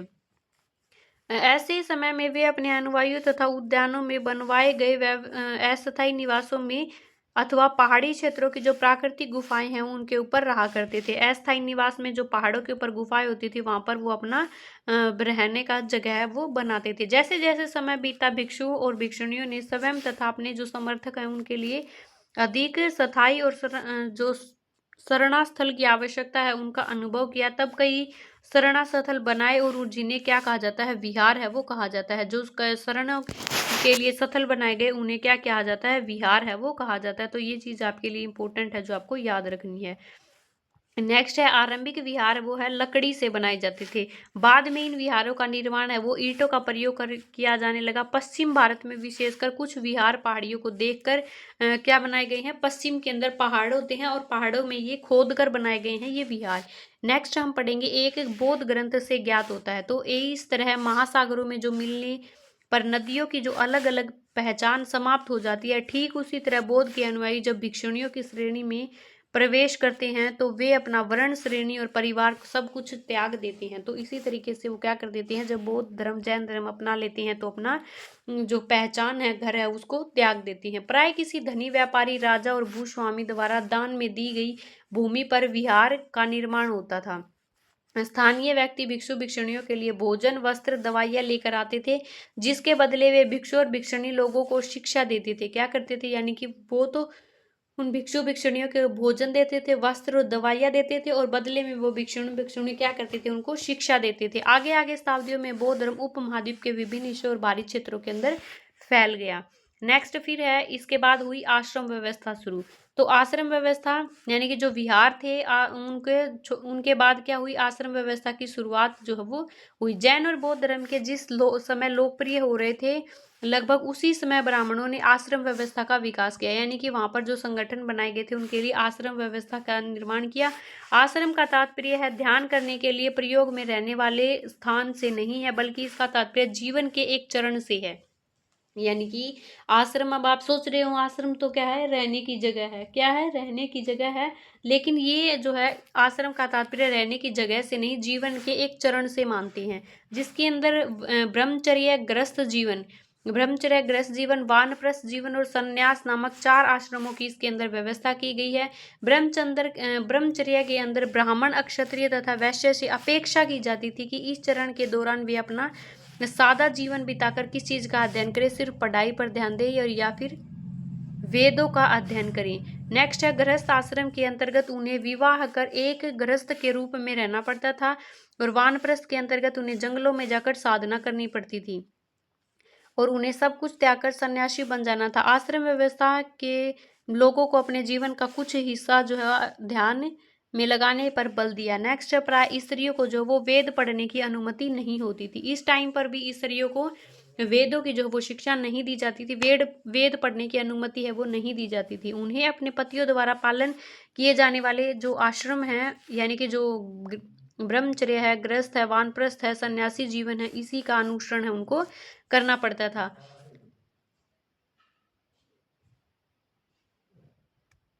जरथु अक्षत्र एक यूनानी जो ईरानी पैगंबर थे, क्या थे, यूनानी पैगंबर थे, और उनकी जो शिक्षा है उसका संकलन जेंद एस अवेस्था नामक ग्रंथ के अंदर, जेंद अवेस्था नामक ग्रंथ के अंदर मिलता है जरथू का। तो इस अवस्था की जो जेंद अवेस्था की जो भाषा है, इसमें वर्णित रीति रिवाज और वेदों की भाषा और रीति रिवाजों से काफी मिलती जुलती थी। जरस्थु की जो मूल शिक्षा का सूत्र है वो सद्विचार थे, सद्भावना थी और सदकार्य थी। तो आपको ये तीन चीजें याद रखनी है, सद्विचार, सद्वचन और सदकार्य इसकी मूल भाषा थी। हे ईश्वर, बल, सत्यता और धर्म प्रधानता, सद्विचार प्रदान कीजिए जिनके जरिए हम शांति बना सके। 1000 से भी अधिक वर्षों तक जो जरथु अक्षत्रवाद था वो ईरान का एक प्रमुख धर्म रहा है, और बाद में कुछ जरथु अक्षत्र ईरान से आकर गुजरात और महाराष्ट्र के तटीय नगरों में बस गए। यानी कि जो जरथु ईरानी पैगंबर थे वो कहाँ से आए, गुजरात से आए, और महाराष्ट्र के जो तटीय प्रदेश से वहां पर आकर बस गए। वे लोग आज ही जीवन के पारसियों के पूर्वज हैं, क्या है, आज के पारसियों के पूर्वज उनको कहा जाता है। नेक्स्ट है कुछ इंपॉर्टेंट डेट्स हैं, उनको याद कर लेते हैं। उपनिषद के जो विचार हैं वो जैन धर्म, बुद्ध धर्म कब लॉन्च किए गए, यानी कि 2500 वर्ष पूर्व हैं वो उपनिषदों के विचार हैं, यानी कि बुद्ध और जो जैन धर्म है उनको अपनाया गया था। जैन धर्म का जो लेखन है वो 1500 साल पूर्व है वो मिलता है। इसके बाद है वो क्वेश्चन आंसर, उन क्वेश्चन आंसर हम एक अलग वीडियो में करेंगे। अभी हम इसको सिर्फ एनसीईआरटी को कवर कर लेते हैं। अगर टाइम रहा, अगर हमारी एनसीईआरटी कवर हो गई तो उसके बाद फिर हम ये करेंगे। अब हम पढ़ लेते हैं अशोक के बारे में। नेक्स्ट अध्याय है हमारा अध्याय 8। इसके अंदर टोटल 12 लेसन हैं, उनको हम कवर करेंगे आज की क्लास में। अशोक एक अनोखा जो सम्राट है जिसने युद्ध का त्याग किया था। अब युद्ध का त्याग क्यों किया था, ये भी पहले बहुत क्रूर जो है वो राजा हुआ करता था। इन्होंने भी जो भी काफी जीत पाई है, लोगों को मारकाट मचाई है। यह एक बहुत बड़ा राज्य और एक साम्राज्य है। हम जिन शेरों के चित्र रुपए और पैसों पर देखते हैं उनका एक लंबा इतिहास है। यानी कि क्या है, जो शेरों के और पैसों के ऊपर चित्र हम देखते हैं उनका इतिहास है वो काफी पुराना है। उन्हें पत्थरों को काट कर बनाया गया है। क्या हुआ है, जिन वो जो सिक्के हैं, रुपए हैं, पैसे, उनको पत्थरों को काट कर बनाया गया है। फिर उन्हें सारनाथ के एक विशाल स्तंभ के अंदर स्थापित किया गया है। सारनाथ विशाल जो स्तंभ है वो वाराणसी सारनाथ में स्थापित किया गया। इतिहास के महानतम राजाओं में से एक अशोक के निर्देश पर जिसके कई जो स्तंभ हैं उनको पत्थरों पर अभिलेख कर उत्कीर्ण है वो किया गया है। यानी कि अशोक के जो इंस्ट्रक्शन के अकॉर्डिंग है वो कई स्तंभ और जो पत्थर हैं उनके अंदर अभिलेख हैं वो उत्कीर्ण किए गए हैं। नेक्स्ट है अशोक है वो जिस साम्राज्य पर शासन करते थे उनकी स्थापना उनके दादा चंद्रगुप्त मौर्य के द्वारा की गई थी। तो चंद्रगुप्त मौर्य के द्वारा जो है इसकी राज्य की जो है वो शुरुआत की गई है, मौर्य साम्राज्य की। कौन से साम्राज्य की, मौर्य साम्राज्य की स्थापना है वो 2300 साल पहले जो है वो की गई है चंद्रगुप्त मौर्य के द्वारा। चंद्रगुप्त मौर्य के द्वारा जो है इसकी अशोक का जो क्या था, दादा था चंद्रगुप्त, जिसके द्वारा इसकी जो है वो स्थापना की गई है मौर्य साम्राज्य की। अशोक, चाणक्य या कौटिल्य के नाम के एक बुद्धिमान व्यक्ति ने चंद्रगुप्त की सहायता की। यानी कि चंद्रगुप्त को जब ये साम्राज्य मिला उसके अंदर किसने इसकी मदद की थी, चाणक्य ने। और कौटिल्य जो बुद्धिमान राजा हुआ करते थे, बुद्धिमान मंत्री हुआ करते थे व्यक्ति के रूप में, इन्होंने चंद्रगुप्त की हेल्प की कि तू राजा बन जा और हम तेरी मदद करेंगे। चाणक्य के कई विचारक हैं, हमें अर्थशास्त्र, जो चाणक्य की बुक है अर्थशास्त्र के नाम से, उस किताब के अंदर जो है ये चीजें मिलती हैं। ये है शेर वाला जो स्तंभ है, जो किसने बनवाया था, अशोक के द्वारा बनवाया गया था। ये इमेज है उसकी, आप इसको देख सकते हैं। नेक्स्ट है वंश।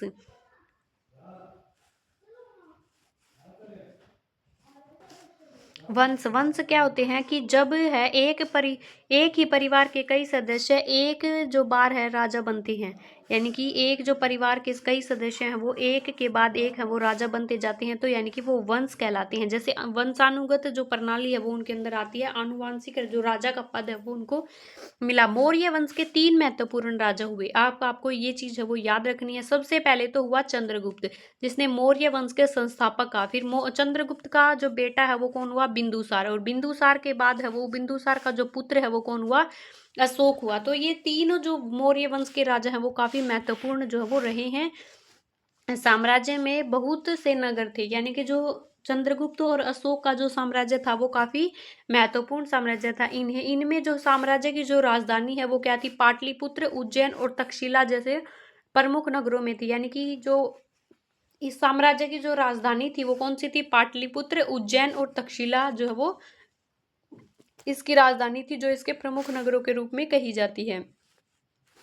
नेक्स्ट है तक्षशिला। तक्षशिला का जो रास्ता है वो उत्तर पश्चिमी जो नॉर्थ वेस्ट के जो मध्य का भाग है, यानी कि जो मध्य एशिया है और उत्तर पश्चिमी है उसकी तरफ आने जाने का मार्ग है, उसे तक्षशिला कहा जाता है। दूसरी तरफ उज्जैन, जो उत्तर भारत से दक्षिणी की तरफ जाता है जो रास्ता, उसे आपको याद रख लेना है, उसे उज्जैन, उसे उत्तर से दक्षिण की तरफ जाने वाला जो रास्ता है वो तो उज्जैन कहलाएगा। और तक्षशिला जो उत्तर पश्चिम के मध्य एशिया के बीच का जो रास्ता है वो तक्षशिला कहलाएगा। ये काफी महत्वपूर्ण जो राजधानियां थी मौर्य वंश की। साम्राज्य के बहुत बड़े शासकों में कृषक, किसानों और पशुपालकों के गांव के बीच है ये क्या हुए थे, गांव बसे हुए थे।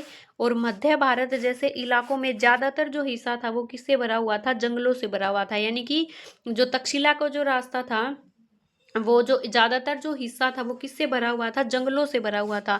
वहां पर जो है वो लोग फल फूलों का संग्रहण करते थे, जानवरों का शिकार करके क्या करते थे, अपनी जो आजीविका है उसको चलाते थे। साम्राज्य के अलग अलग इलाकों में लोग है वो भिन्न भिन्न भाषाएं बोलते थे। यानी कि ये नहीं कि उसके अंदर कोई एक ही भाषा है उसको थोपा गया था।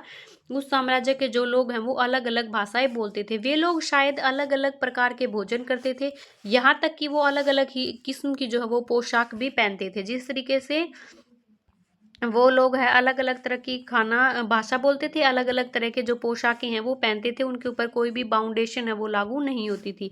मौर्य साम्राज्य उस युग के प्रमुख नगर और अभिलेखों की प्राप्ति स्थल है, उनके बारे में डिस्कशन करेंगे।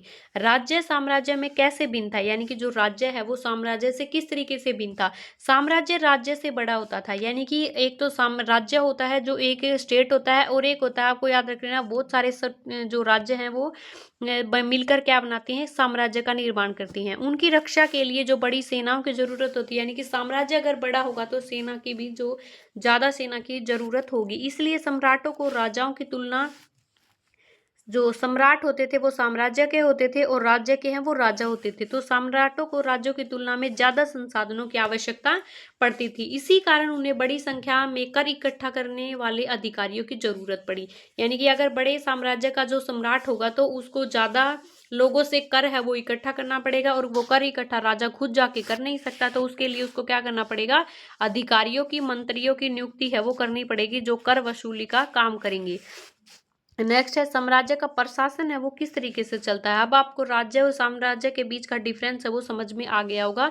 अब साम्राज्य की प्रशासन व्यवस्था है वो किस तरीके से चलती थी। चूंकि जो मौर्य साम्राज्य है वो क्या था, बहुत बड़ा था, और इसमें अलग अलग किस्म के जो है वो लोग रहते थे, अलग अलग जो ढंग से जो वो शासन किया करते थे अलग अलग हिस्सों में। पाटलिपुत्र और उसके आसपास के इलाकों का जो सम्राट का सीधा नियंत्रण था, यानी कि पाटलिपुत्र के ऊपर तो जो सम्राट था उसका सीधा नियंत्रण था और उसके आसपास के इलाकों के ऊपर भी। लेकिन इस इलाके के गांव और शहर के जो लोग हैं वो किसान हैं, पशुपालक हैं, शिल्पकार हैं और व्यापारियों से कर इकट्ठा करने के लिए राजा अधिकारियों की नियुक्ति करता था। लेकिन क्या करता था, राजा है वो कर इकट्ठा करने के लिए गांव और शहरों में जा नहीं सकता था, तो उसको व्यापारियों से और इन सब लोगों से कर इकट्ठा करने के लिए उन्होंने अधिकारियों को नियुक्त किया जो राजा के आदेशों का उल्लंघन करते थे, तो उन अधिकारी की उनको सजा भी देते थे। यानी कि जो भी व्यक्ति कर देने से मना करेगा तो उसको राजा को बताया जाएगा कि भाई इस व्यक्ति ने इसको कर देने से मना कर दिया, तो उसको क्या की जाएगी, अधिकारियों द्वारा सजा भी दी जाएगी। इनमें से कई अधिकारियों को वेतन भी दिया जाता था, यानी कि क्या मिलता था, उनको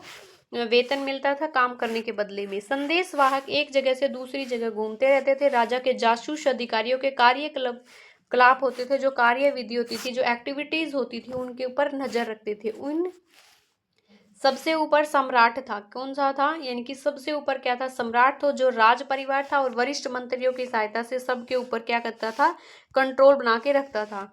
नेक्स्ट है मौर्य साम्राज्य के जो भीतर है वो कई छोटे और कई बड़े जो है वो प्रांत भी हुआ करते थे।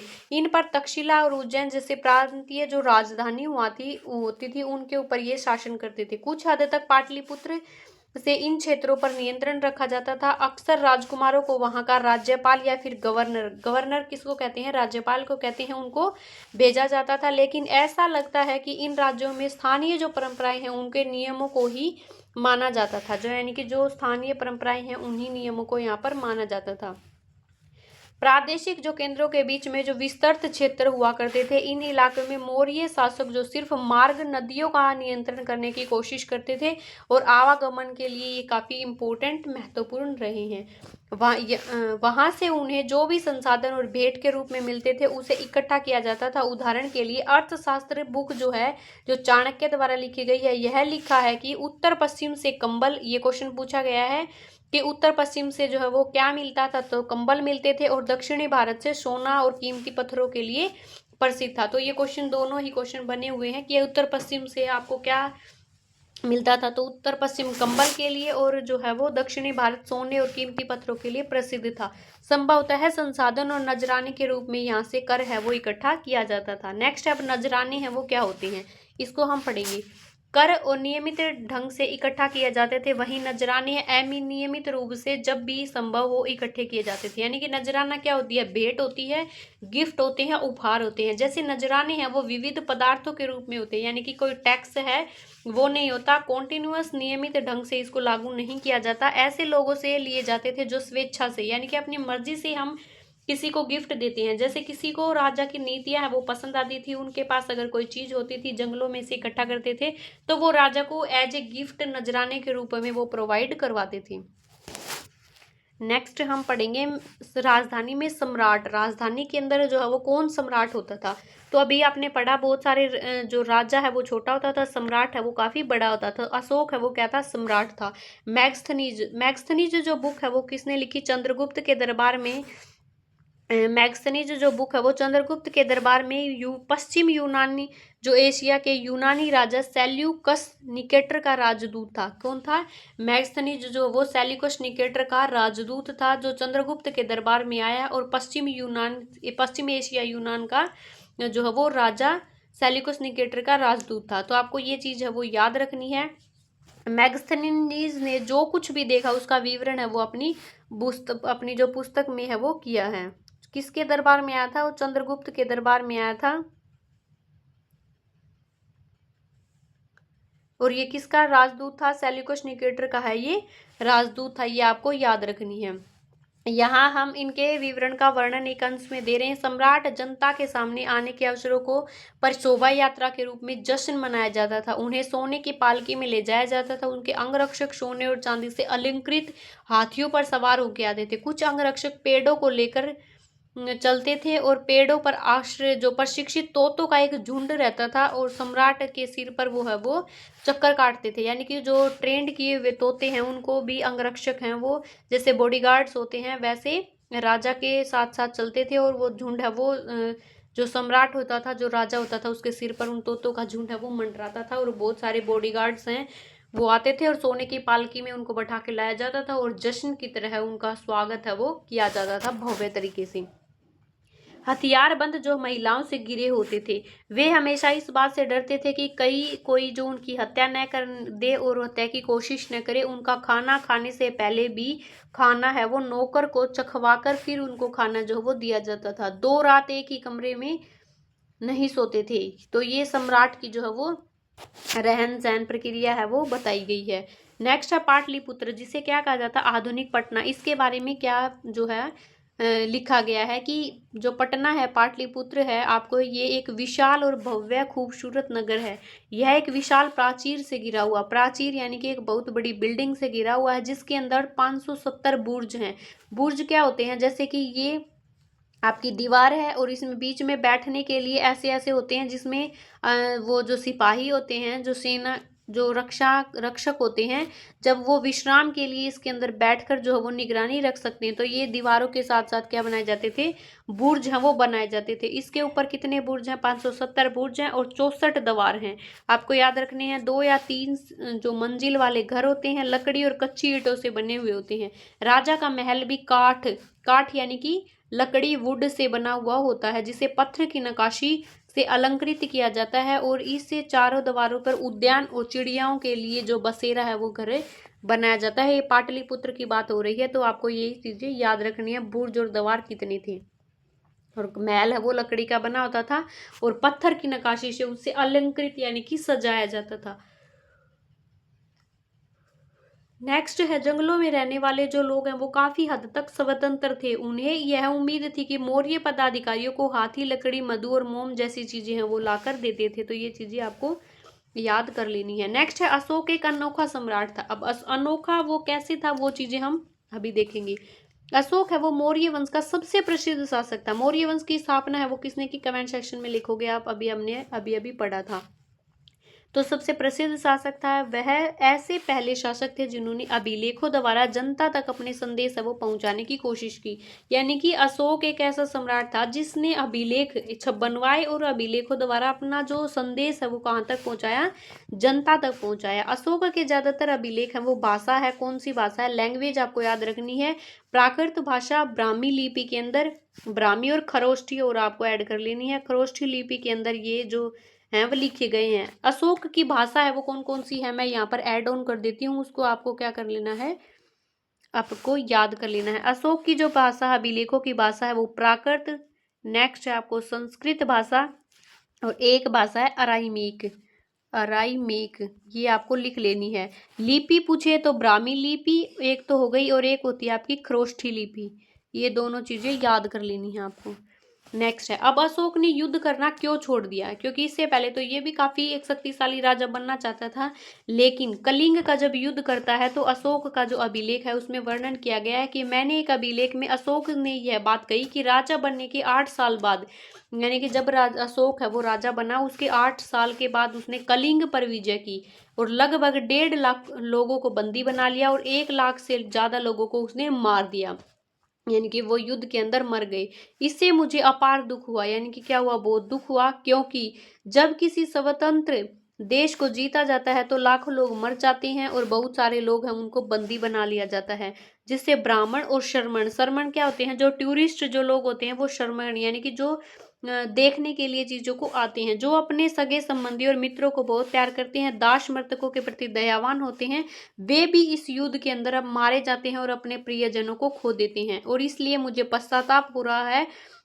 अब मैंने धम पालन, धम का मतलब क्या होता है, अशोक ने धर्म को क्या कहा है, धम शब्द से प्रसार, इसका प्रचार जो है वो प्रकाशित किया है। आपको ये चीज याद रखनी, इसका जो है यूज किया है, दूसरों को इसकी शिक्षा देने का निश्चय किया है। यानी कि कलिंग युद्ध होने के बाद जो मारकाट मची उससे इसका हृदय है वो पश्चाताप करने लगा और इसके अंदर दया की भावना है वो जागृत हो गई।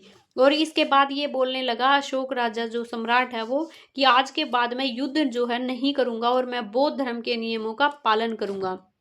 तो जो धम्म शब्द है ये संस्कृत भाषा का धर्म का प्राकृत रूप है। तो आपको याद रखना है जो धम्म शब्द धर्म का प्राकृत रूप है।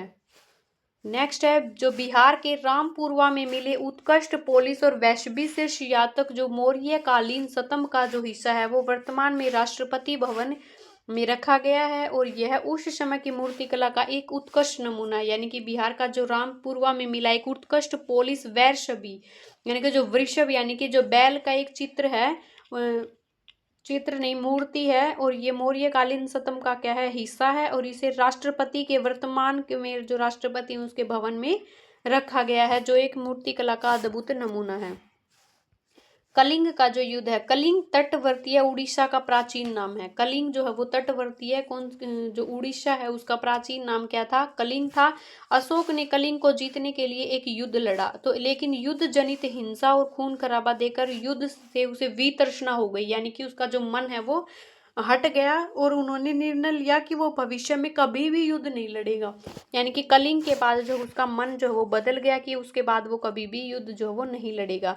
धर्म कांड करेगा, पूजा करेगा, देवी देवताओं को मानेगा, लगातार जैसे अपने पिता बच्चों को अच्छे अवसरों की शिक्षा देते हैं उसी तरह अपने कर्तव्यों का पालन करेगा, प्रजा को निर्देश देगा कि वो बुद्ध के उपदेशों का पालन करे। अशोक के साम्राज्य में अलग अलग धर्मों को मानने वाले लोग थे, कई बार टकराव पैदा हो जाता था, जानवरों की बलि चढ़ाई जाती थी, नौकरों दासों के साथ क्रूर व्यवहार किया जाता था और इसके अलावा जो उसका परिवार है पड़ोसियों के बीच झगड़े होते थे। अशोक ने यह महसूस किया कि इन समस्याओं का निदान है उनका कर्तव्य है, इसलिए उन्होंने धम्म महात्मा नाम के अधिकारियों की युक्ति की, यानी कि जो लोगों उन्होंने युक्ति की धम्म और महामात अधिकारियों की नियुक्ति की जो लोगों को जाकर अपने धर्म की जो है वो शिक्षा देंगे। इस तरीके की बात है वो अशोक ने कही अपने अभिलेखों में। अशोक ने अपने संदेश में कई स्थानों पर शिलालेख और स्तंभों पर खुदवाया कि अधिकारियों को यह निर्देश दिया कि वे राजा और उसके संदेश को उन लोगों को पढ़कर सुनाएंगे कि जो लोग पढ़ नहीं सकते, क्योंकि ये उन्होंने एक अलग बात की, इसीलिए तो सभी लोगों तक उनका जो संदेश है वो पहुंच पाएगा, क्योंकि अनपढ़ जो लोग थे वो पढ़ नहीं पाते थे, तो उन पढ़े लिखे लोगों को ये कहा गया कि वो अनपढ़ लोगों को ये चीजें पढ़कर सुनाएंगे। अशोक ने धर्म के विचारों को प्रसारित करने के लिए सीरिया, मिस्र और ग्रीस, श्रीलंका में क्या भेजे, दूतों को द्वारा अपने धर्म का जो है प्रसार करवा। सीरिया, मिस्र ये देश हैं वो आपको याद रखने हैं। सीरिया, मिस्र, ग्रीस और श्रीलंका में क्या भेजे, दूत भेजे। अशोक ने क्या बनवाई, सड़कें बनवाई, कुएं खुदवाए, विश्राम गृह बनवाए और इनके अतिरिक्त मनुष्य व जानवरों के लिए चिकित्सा की हॉस्पिटल की जो है व्यवस्था की। नेक्स्ट है अपनी प्रजा के लिए अशोक के क्या संदेश थे। लोग विभिन्न अवसरों पर अनुष्ठान करवाते हैं, क्या करवाते हैं, अनुष्ठान करवाते हैं। उदाहरण के लिए जब वे बीमार हो जाते हैं, उनके बच्चों का विवाह हो जाता है, बच्चों के जन्म और जब यात्रा शुरू हो जाती है वो तरह तरह के अनुष्ठान करते हैं। ये कर्मकांड किसी काम के नहीं है, यानी कि उनका कहना है कि ये जो कर्मकांड है वो किसी काम के नहीं है, इसके लिए उन्हें इससे बढ़कर जो है उन्हें अपने जो दास हैं नौकर हैं उनके साथ अच्छा व्यवहार करना चाहिए, बड़ों का सम्मान करना चाहिए, जीवों के ऊपर दया करनी चाहिए और ब्राह्मण और शर्मणों को क्या करना चाहिए, दान है वो देना चाहिए। इस अपने धर्म की प्रशंसा या दूसरों के धर्म की निंदा है उनको नहीं करनी चाहिए। धर्म के बारे में गलत सलत बातें, दूसरों के धर्म का अनादर है उनको नहीं करना चाहिए। वास्तव में अपने धर्म को जो है वो ज़्यादातर नुकसान पहुंचाती हैं अगर हम ऐसी बातें करते हैं तो। नेक्स्ट है इसलिए हर किसी को अपने दूसरे के धर्म के प्रमुख विश्वासों को समझने की कोशिश करते हुए उसका आदर करना चाहिए। नेक्स्ट क्वेश्चन है अपना फ्रेंड्स, ब्राह्मी जो लिपि है उसको आधुनिक नगर की ज़्यादातर जो लिपियां हैं पिछले सैकड़ों वर्षों में ब्राह्मी लिपि से उत्पन्न हुई थी। 1 मिनट निहान चुप, क्या हो गया। नेक्स्ट हम पढ़ेंगे फ्रेंड्स कि ब्राह्मी लिपि है वो आधुनिक भारत की ज़्यादातर लिपियों के पिछले सैकड़ों वर्षों से जो है वो ब्राह्मी लिपि के से क्या हुई है, उत्पन्न हुई है। नेक्स्ट है आप जो है यहाँ पर जो अक्षर है उसको अलग अलग डिफरेंट जो भाषाएं हैं लैंग्वेज है उनके अंदर दिखाया गया है और ये क्वेश्चन में आपका बन सकता है, तो इसको आप देख सकते हैं। जो ब्राह्मी लिपि थी उसको ऐसे लिखते थे, देवनागरी में जैसे हम लिखते हैं वैसे ही लिखते थे, बांग्ला में इसको इस तरीके से लिखता था, मलयालम में जैसे इसको उल्टा लिखते थे और इसको तमिल के अंदर मैं की तरह को लिखते थे। तो ये चीज़ आपको इमेज है इसको याद कर लेना है। नेक्स्ट है अन्यत्र में हम पढ़ेंगे मौर्य साम्राज्य से उभरने से थोड़ा पहले यानी कि लगभग 2400 वर्ष पहले चीन के जो सम्राटों ने चीन की दीवारों का निर्माण करवाया। इसे बनाने का जो उनका उद्देश्य था वो उत्तरी सीमा के पशुपालक और लोगों से उनकी रक्षा करना था। लगभग 2000 वर्षों तक इस दीवार का निर्माण कार्य चला, यानी कि उन्होंने काफी ऊंची ऊंची जो दीवारें हैं उनका निर्माण करवाया और उत्तरी सीमा के पशुपालक लोगों की इनसे रक्षा करना चाहते थे। अलग अलग 2000 वर्षों तक इस दीवार का, सोच के देखो एक बार कितनी बड़ी लंबी दीवार होगी कि उसका निर्माण कार्य है वो 2000 वर्षों तक चला।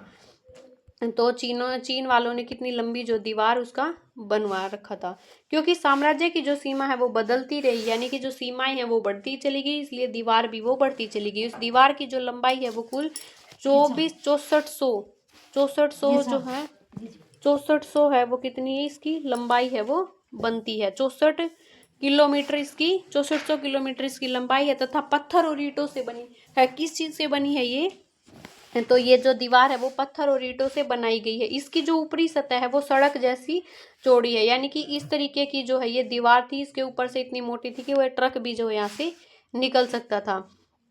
ये 21 से 22 मीटर जो है ये लंबी चौड़ी ये दीवार थी। नेक्स्ट है, इस दीवार को बनाने के लिए हजारों लोगों के को काम करना पड़ता था। 100 से 200 मीटर दूरी पर इसे निगरानी के लिए क्या बनाए थे, बुर्ज बनाए गए थे, जो इनकी रक्षा के लिए निगरानी के लिए बनाए गए थे 100-200 मीटर की दूरी पर। इंपॉर्टेंट जो तिथि है, डेट है, वो मौर्य साम्राज्य की शुरुआत है वो 2300 साल पहले है हुई है।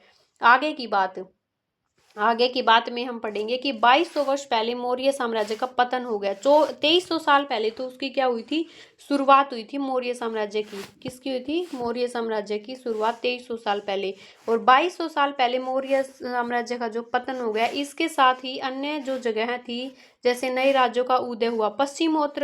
उत्तर भारत के कुछ देशों में करीब 100 साल तक हिंद अवन राजाओं का शासन रहा है। तो ये चीज आपको याद रखनी है, करीब 100 साल पहले कौन से राजा आए, फिर मौर्य साम्राज्य के बाद हिंद यवन राजाओं का शासन रहा पश्चिम उत्तर भारत पर। उत्तर तथा पश्चिमी भारत पर शक नामक मध्य एशियाई लोगों का भी शासन स्थापित हो गया। पश्चिम और उत्तर पर तो हुआ हिंद यवन, और उत्तर और पश्चिम भारत पर शक जो नामक एशियाई मध्य लोग थे उनका भी जो शासन है वो स्थापित हो गया।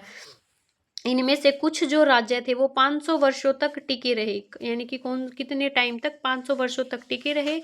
और शक शासकों को गुप्त शासकों से पराजय नहीं मिल गई, और शकों के बाद कुषाण जो है वो लगभग 2000 वर्ष पहले का शासन है उनका स्थापित हो गया। एक बार दोबारा से देखते हैं इसको। इनमें से जो कुछ शासक थे उनका जो लगभग 500 वर्षों तक टिके रहे, यानी कि कुछ तो 500 वर्षों तक टिके रहे, और उसके बाद जो वो शक शासकों को गुप्त शासकों से पराजय मिल गई, और शकों के बाद कुषाण शासक है वो आ गए, और कुषाणों का जो शासन है वो लगभग 2000 साल पहले उनका जो शासन है वो स्थापित हुआ। तो हिंद यवन का जो सिक्का है वो इस तरीके का था, इमेज इसकी आप देख सकते हो। उत्तर तथा मध्यकाल भारत के कुछ इलाकों में मौर्य सेनानायक पुष्यमित्र शुंग ने एक राज्य की स्थापना की, यानी कि उत्तर तथा उत्तर मध्य भारत के कुछ इलाके थे जो मौर्य सेनानायक थे, और वहां पर कौन सा, जो पुष्यमित्र शुंग ने एक राज्य की स्थापना की। शुंगों के बाद कण्व तथा उसके बाद वंशों का शासन है वो तब तक चला जब तक 1700 वर्ष पहले गुप्त साम्राज्य की स्थापना हुई थी। शुंग के बाद कण्व आए, कण्व के बाद वंशों का जो है स्थापना, जो शासन है वो चला। 1700 साल पहले गुप्त साम्राज्य की स्थापना हुई। नेक्स्ट है, पश्चिमी भारत में कुछ हिस्सों पर शकों का शासन था। यहाँ पश्चिमी भारत तथा मध्य भारत पर शासन कर रहे सातवाहन शासकों ने के साथ इनके कई युद्ध हुए, और 2100 साल पहले जो स्थापित सातवाहन जो राज्य लगभग 400 सालों तक टिका रहा, यानी कि 2100 साल पहले तो सातवाहन जो राज्य है वो स्थापित हुआ, 400 सालों तक वो टिका रहा। 1700 साल पहले मध्य तथा पश्चिमी भारत के जो वाकाटक वंश का जो है शासन स्थापित हुआ। 2100 साल पहले तो सातवाहन स्थापित हुआ, उसके बाद वह 400 साल तक चलता रहा, और उसके बाद 1700 साल बाद याकाटक जो है वो वंश की जो है वो स्थापना हुई। याकाकट जो है वंश की स्थापना हुई और इसका शासन बना। कुषाणों के सिक्के हैं ये। दक्षिणी भारत में 2200 से 1800 साल पहले चोल, चेर और पांड्यों ने शासन किया। दक्षिणी भारत पर जो है वो 2200 से जो 1800 साल पहले हैं, यानी कि 2100 में तो कौन आए, गुप्त शासक आए।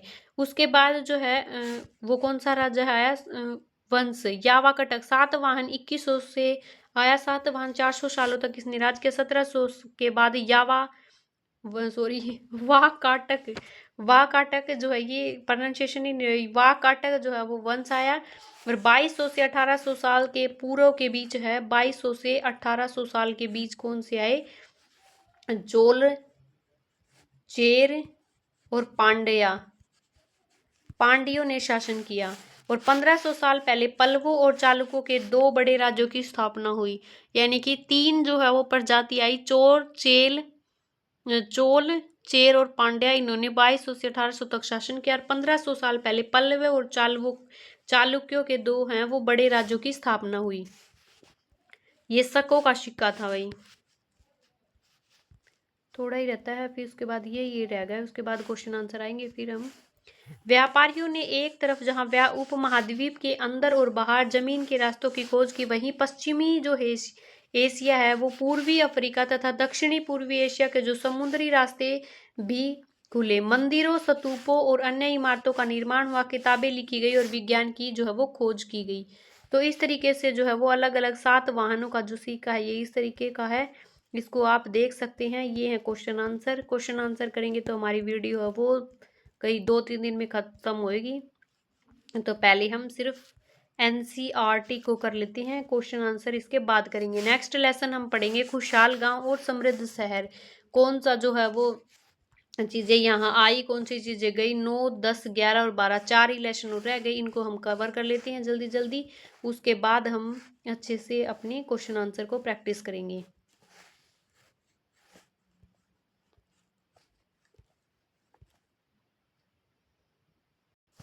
नेक्स्ट अब हम पढ़ेंगे कि खुशहाल और समृद्ध जो शहर हैं, इसमें हम भारतीय उपमहाद्वीप में लोहे का जो प्रयोग है वो कब हुआ, 3000 साल पहले शुरू हुआ था।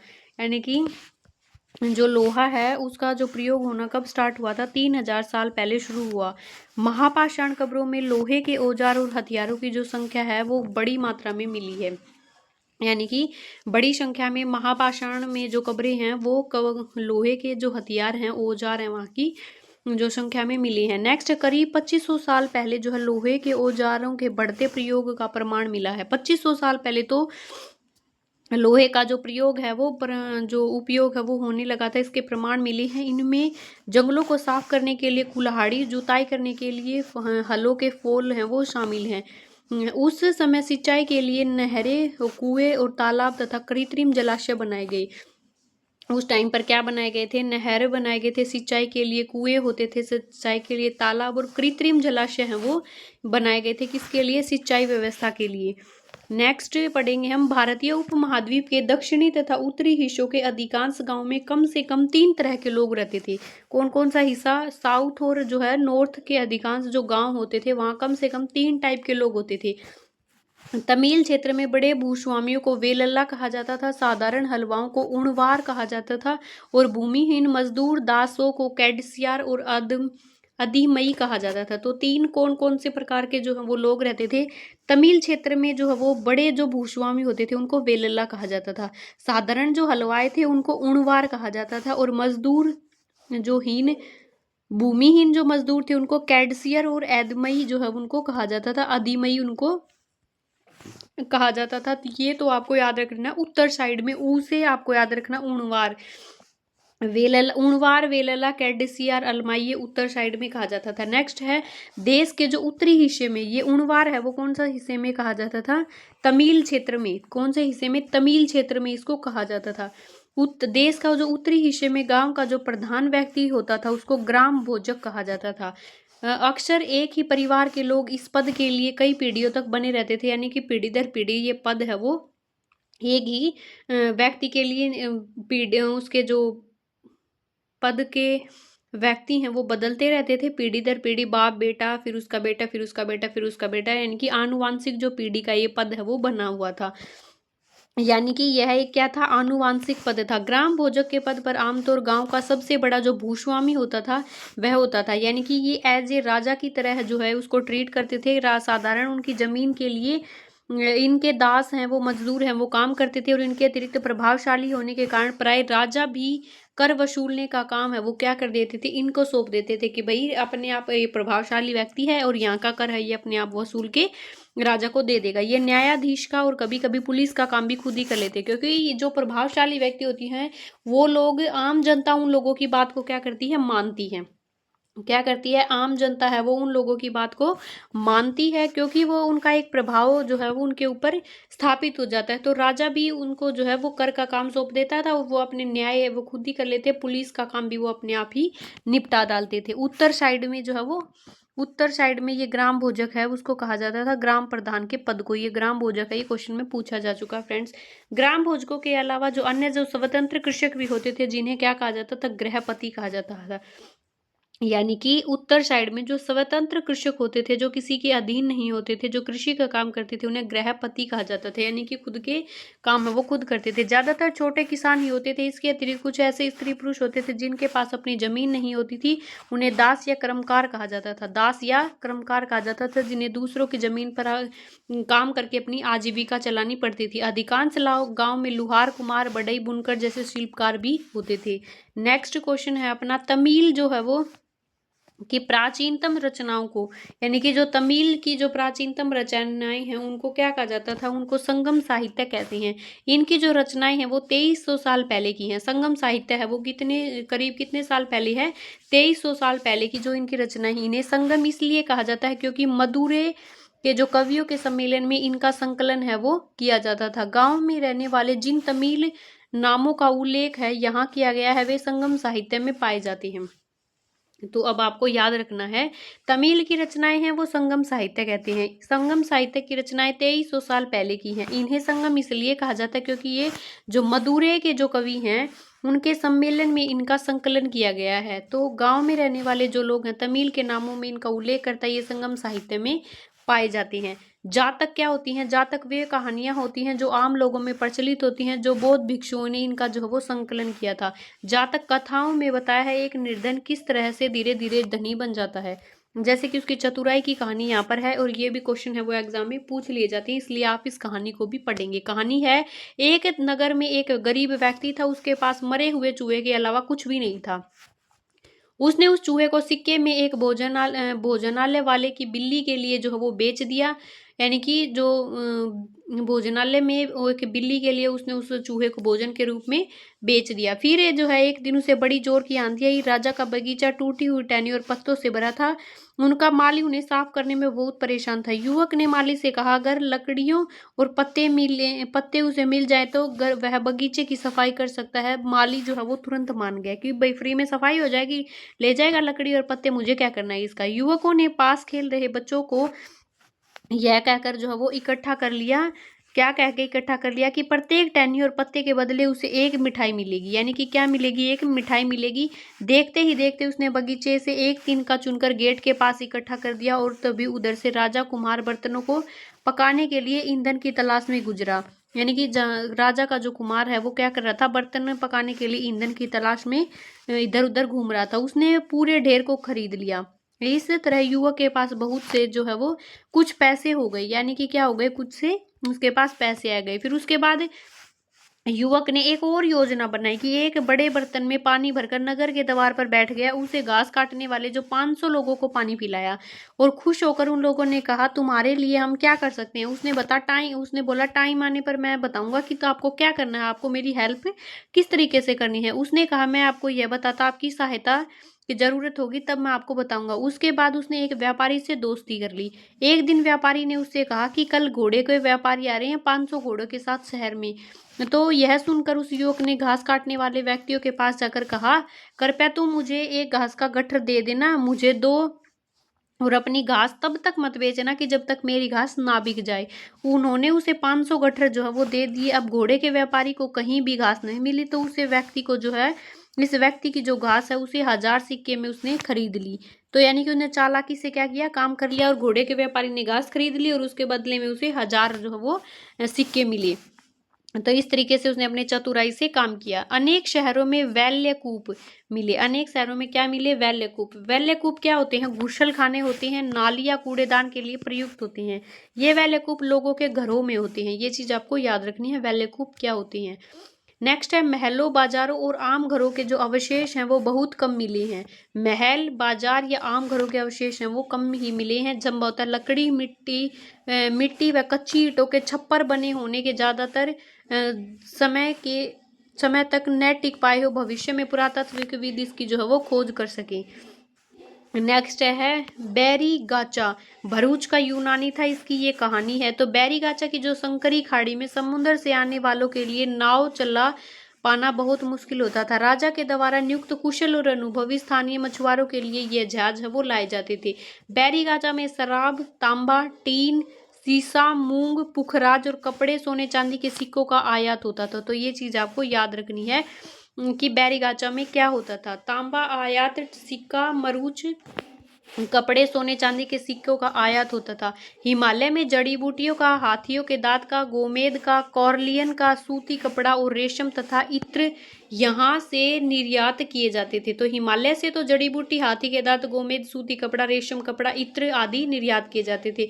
और तांबा, शीशा, जीन, जस्ता, तांबा, शराब, टीन, सीसा, मूंगा और पुखराज, कपड़े और सोने चांदी के सिक्कों का आयात के बैरीगाचा से किया जाता था। आयात राजा के लिए व्यापारी विशेष उपहार लाते थे। इसमें चांदी के बर्तन थे, गायक, किशोर, सुंदर औरतें, अच्छी अच्छी शराब, उत्कृष्ट और महीन कपड़े जो हैं इसके अंदर शामिल होते थे सिक्कों की, इसके अंदर गिफ्ट के अंदर।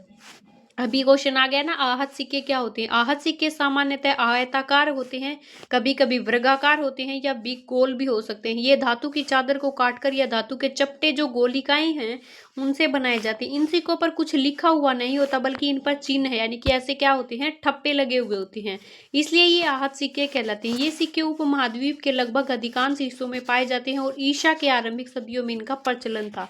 ये चीज आपको याद रखनी है। सबसे पुराने आहत सिक्के थे वो करीब कितने 500 साल पर जो प्रयोग में चले। चांदी या तांबे के जो सिक्कों पर विभिन्न आकृतियों हैं उनको आहत कर बनाए जाने के कारण इन्हें आहत सिक्का कहा जाता है। चांदी या तांबे के सिक्कों पर विभिन्न आकृतियां हैं उनको आहत करके बनाए जाने के कारण इन्हें क्या कहा जाता है? आहत सिक्के है वो कहा जाता है। ये चीज याद करनी है, क्वेश्चन एग्जाम में आहत सिक्कों से डेफिनेटली मिलेगा। नेक्स्ट क्वेश्चन अपना, मथुरा में 2500 साल से ज़्यादा समय के एक महत्वपूर्ण नगर रहा क्योंकि यह यातायात और व्यापार के दो प्रमुख रास्तों पर स्थित था। इसमें एक रास्ता तो उत्तर पश्चिम से पूर्व की ओर, दूसरा रास्ता उत्तर से दक्षिणी की ओर जाता था। शहर के चारों ओर किलाबंदी की थी। इसमें अनेक मंदिर थे। आसपास के किसान पशुपालक शहर में रहने वालों के लिए भोजन जुटाते थे। मथुरा है वो बेहतरीन मूर्ति बनाने का केंद्र था। तो मथुरा में दो रास्ते थे, एक तो रास्ता उत्तर पश्चिम से पूर्व की ओर जाता था, एक उत्तर से दक्षिण की ओर जाता था। मथुरा है वो महत्वपूर्ण मूर्ति बनाने का केंद्र था। लगभग 2000 साल पहले मथुरा जो कुषाणों की दूसरी राजधानी बनी। कितने साल पहले? 2000 साल पहले मथुरा कुषाणों की दूसरी राजधानी बनी और 2500 साल से ज्यादा समय से यह महत्वपूर्ण नगर रहा है। मथुरा क्या है? एक धार्मिक केंद्र भी रहा है। यहाँ बौद्ध विहार और जैन मंदिर भी हैं। कृष्ण भक्ति का महत्वपूर्ण केंद्र है। मथुरा में प्रशस्त खंडों, मूर्तियों पर अपने अनेक जो है वो अभिलेख भी मिली हैं। आमतौर पर ये संक्षिप्त अभिलेख हैं जो स्त्री और पुरुषों द्वारा मठों मंदिरों में दिए जाने वाले दान का उल्लेख करते हैं। शहर के राजा, रानी, अधिकारी, व्यापारी, शिल्पकार इस प्रकार के दान करते थे। उदाहरण के लिए मथुरा के अभिलेखों में सुनार, लोहार, बुनकर, टोकरी बनाने वाले, माला बनाने वाले, इत्र बनाने वालों का भी उल्लेख है वो मिला है। पुरातत्व से शिल्पों के जो नमूने हैं इनमें मिट्टी के बहुत ही पतले और सुंदर बर्तन मिले हैं। क्या मिले हैं? मिट्टी के पतले और सुंदर बर्तन हैं वो यहाँ पर मिले हैं, जिन्हें उत्तरी काले चमकीले पात्र हैं वो कहा जाता है क्योंकि ये ज्यादातर उपमहाद्वीप के उत्तरी भाग में मिलते हैं। उत्तरी भाग और काले चमकीले पात्र इनको कहा जाता है। नेक्स्ट है उत्तर में वाराणसी और दक्षिण में मदुरै कपड़ों के लिए काफी प्रसिद्ध केंद्र रहा है। उत्तर में तो वाराणसी में कपड़े और दक्षिण में मदुरै में कपड़ों के प्रसिद्ध केंद्र रहे हैं। यहाँ पर स्त्री और पुरुष दोनों काम करते थे। अनेक शिल्पकार तथा व्यापारी अपने अपने संघ बनाने लगे थे जिन्हें श्रेणी कहा जाता है, यानी कि जो अलग अलग व्यापारी हैं और शिल्पकार जो लोग थे वो अपने अपने संघ यानी कि संगठन संस्था बनाने लगे थे, जिन्हें क्या कहा जाता है, श्रेणी कहा जाता है। ये टर्म है, आपको याद रखनी है, एग्जाम में डेफिनेटली यहाँ से क्वेश्चन है वो बनेगा। शिल्पकारों की श्रेणियों का काम प्रशिक्षण देना, कच्चा माल उपलब्ध करवाना, तैयार माल का वितरण करना, इनका काम था। यानी कि काम करने वालों को प्रशिक्षण देना, माल उपलब्ध करवाना और माल का वितरण करना। और व्यापारियों का काम था कि व्यापार का संचालन करना। श्रेणी बैंकों के रूप में काम करती थी, जहां लोग पैसे जमा रखते थे, या क्या करती थी, श्रेणी है वो बैंकों के श्रेणियां बैंकों के रूप में काम करती थी, जहां लोग पैसे जमा करते थे। इस धन का निवेश है वो लाभ के लिए किया जाता था, उसे मिले लाभ का कुछ हिस्सा जमा करने वालों को लौटा दिया जाता था, फिर मठ आदि धार्मिक केंद्रों को, संस्थानों को दिया जाता था। नेक्स्ट है NBPW। NBPW ये किसको क्या कहा जाता है, नॉर्थ ब्लैक, इनको चमकीले पात्र कहा जाता है, आपको याद रख लेना है। उत्तरी काले चमके पात्र इनको कहा जाता है। ये एक कठोर चाक यानी कि एक जो काफी हार्ड जो चाक है उससे निर्मित होते हैं, धातु की तरह दिखने वाले होते हैं और चमकदार काली सतह वाले पात्र होते हैं। इसे बनाने के लिए कुम्हार मिट्टी के बर्तनों को भट्ठों पर उच्च तापमान पर रखते थे, जिसके परिणाम स्वरूप इन बर्तनों की बाहरी सतह काली हो जाती थी। क्या हो जाती थी, इन बर्तनों की जो बाहरी सतह है वो क्या हो जाती थी, काली हो जाती थी, और इन पर पतली काली लेप भी लगाई जाती थी। इस बर्तनों को शीशे जैसी चमक प्रदान करता था। नेक्स्ट है सूत कातने और बुनने का। अर्थशास्त्र में वर्णन किया गया है कि एक विशेष पदाधिकारी की देखरेख में कारखाने में सूत की कताई और बुनाई है वो की जाती थी। ऊन से, पेड़ों की छालों से, कपास से, पटुआ से सन को तैयार करने के लिए काम में विधवाएं, सक्षम और असक्षम महिलाएं, भिक्षुणियां, वृद्ध, वैश्या, राजा की अवकाश प्राप्त जो दासियां हैं, सेविका हैं, उनको जो है वो काम में लगाया जाता था सूत कताई और बुनाई के काम के अंदर। नेक्स्ट है इनके काम की गुणवत्ता के अनुसार इनको परिश्रम जो है वो वेतन है वो मिलता था। जिन महिलाओं को बाहर निकलने की अनुमति नहीं थी वे अपने दास दासियों को बेचकर कच्चे माल को मंगवा सकती थी और फिर तैयार माल को भिजवा देती थी। नेक्स्ट है वे औरतें जो कारखानों तक नहीं जा सकती थी, उनके पास माल कारखानों तक तड़के ले जाना पड़ता था। तड़के वो क्या होता है, जो सुबह का समय होता है, तड़के ले जाना पड़ता था, और जहां उन्हें पारिश्रमिक यानी कि पारिश्रमिक मिलता था, उस समय कच्चे माल को अच्छी तरह जांचने के लिए उन्हें रोशनी रहती थी। अगर निरीक्षक उस औरत की तरफ देखता या उधर उधर की बातें करता तो उसे सजा भी मिलती थी। यानी कि जो माल को जांचने वाले थे, अगर वो उनके साथ गलत हरकत करते तो उनको सजा भी दी जाती थी। अगर अपने औरत ने अपना काम पूरा नहीं किया तो उसे जुर्माना होगा, यानी कि उसका अंगूठा तक काट लिया जाता था। इतनी कठोर जो है सजा उनको मिलती थी काम पूरा ना करने के बदले में। नेक्स्ट लगभग 2200 से 1900 साल पहले अरी का मेडू एक पतन था। पतन क्या होते हैं, जो बंदरगाह होती हैं, जहाँ बंदरगाहों के पास माल को आयात निर्यात करने के लिए एक अड्डा होता है, उन्हें पतन कहा जाता है, जिसे अरी का मेडू कहा जाता है, और जो 2200 से 1900 साल पहले था। जहां दूर दूर से जहाजों में सामान उतारे जाते थे। ईंटों का बना एक ढांचा होता था जिसे गोदाम कहते हैं। यहाँ भूमध्य सागरीय क्षेत्रों को एफेरा जैसे पात्र हैं वो मिले हैं, जिनमें शराब या तेल जैसे पदार्थ हैं वो रखे जाते हैं, और इनमें दोनों तरफ से पकड़ने के लिए इस तरीके का जो है ये पात्र होता है। ये जो पात्र हो गया, इसमें कुछ शराब है और वो डाल दी जाती है, और इसके दोनों तरफ ऐसे पकड़ने के लिए जो डंडियां हैं वो होती थी, जो पकड़ कर रखी जाती थी। ये नीचे पात्र है वो रख दिया जाता था, जिसको क्या कहा जाता है, एम्फेरा कहा जाता है। पकड़ने के लिए हत्थे होते थे। यहाँ पर एरेटाइन जैसे मुहरे लगे लाल चमकदार बर्तन भी मिले हैं। इसे इटली के एक शहर में एरेटाइन पात्र के नाम से जाना जाता है।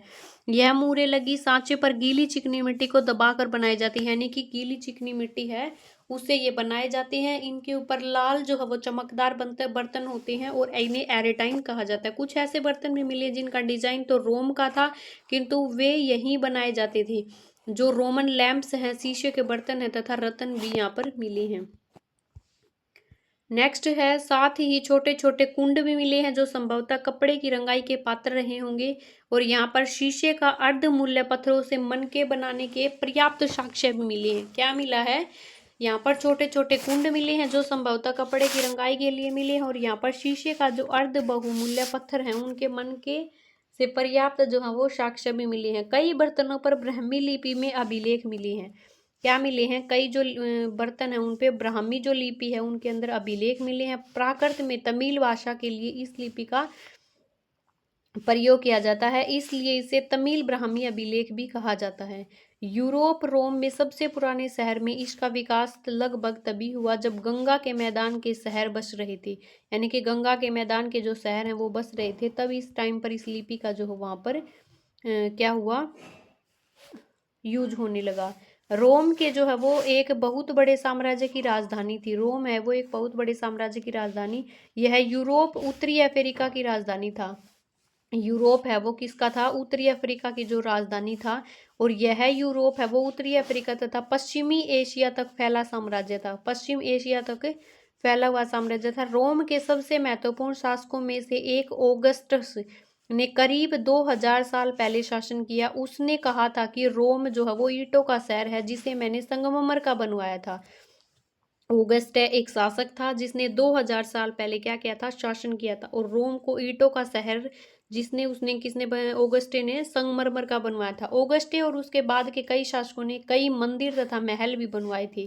क्या बनवाए थे? कई मंदिर भी बनवाए और कई जो है वो महल भी बनवाए। ऑगस्टे ने बड़े बड़े जो रंगमंडल हैं जिन्हें एम्पी थिएटर कहा जाता है वो भी बनवाए, और इसके चारों तरफ दर्शकों को बैठने की सीढ़ियां हैं उनकी भी जगह बनवाई। यहाँ लोग विभिन्न प्रकार के कार्यक्रम देख सकते थे। उन्हें स्नानागार भी बनवाए जो स्त्री तथा पुरुषों के अलग अलग समय निर्धारित करते थे। यहाँ पर लोग हैं वो एक दूसरे से मिलते थे और आराम करते थे। नेक्स्ट है बड़े बड़े जो जलवाही सेतु हैं जिनको एक्वाडक्ट है वो जलवाही सेतु को एक्वाडक्ट कहा जाता है। ये जरिए शहर के स्नानागार, फुहारों और गुसल खानों के लिए पानी है वो लाया जाता था। एक्वाडक्ट से पानी लाया जाता था। एम्पी थिएटर रंगमंडल होते हैं। तो ये जो टर्म है वो आपको अच्छे से याद। उपमहाद्वीप में लोहे का प्रयोग 3000 साल पहले हुआ। लोहे के प्रयोग में बढ़ोतरी और आहत सिक्के करीब 2500 साल पहले हुए।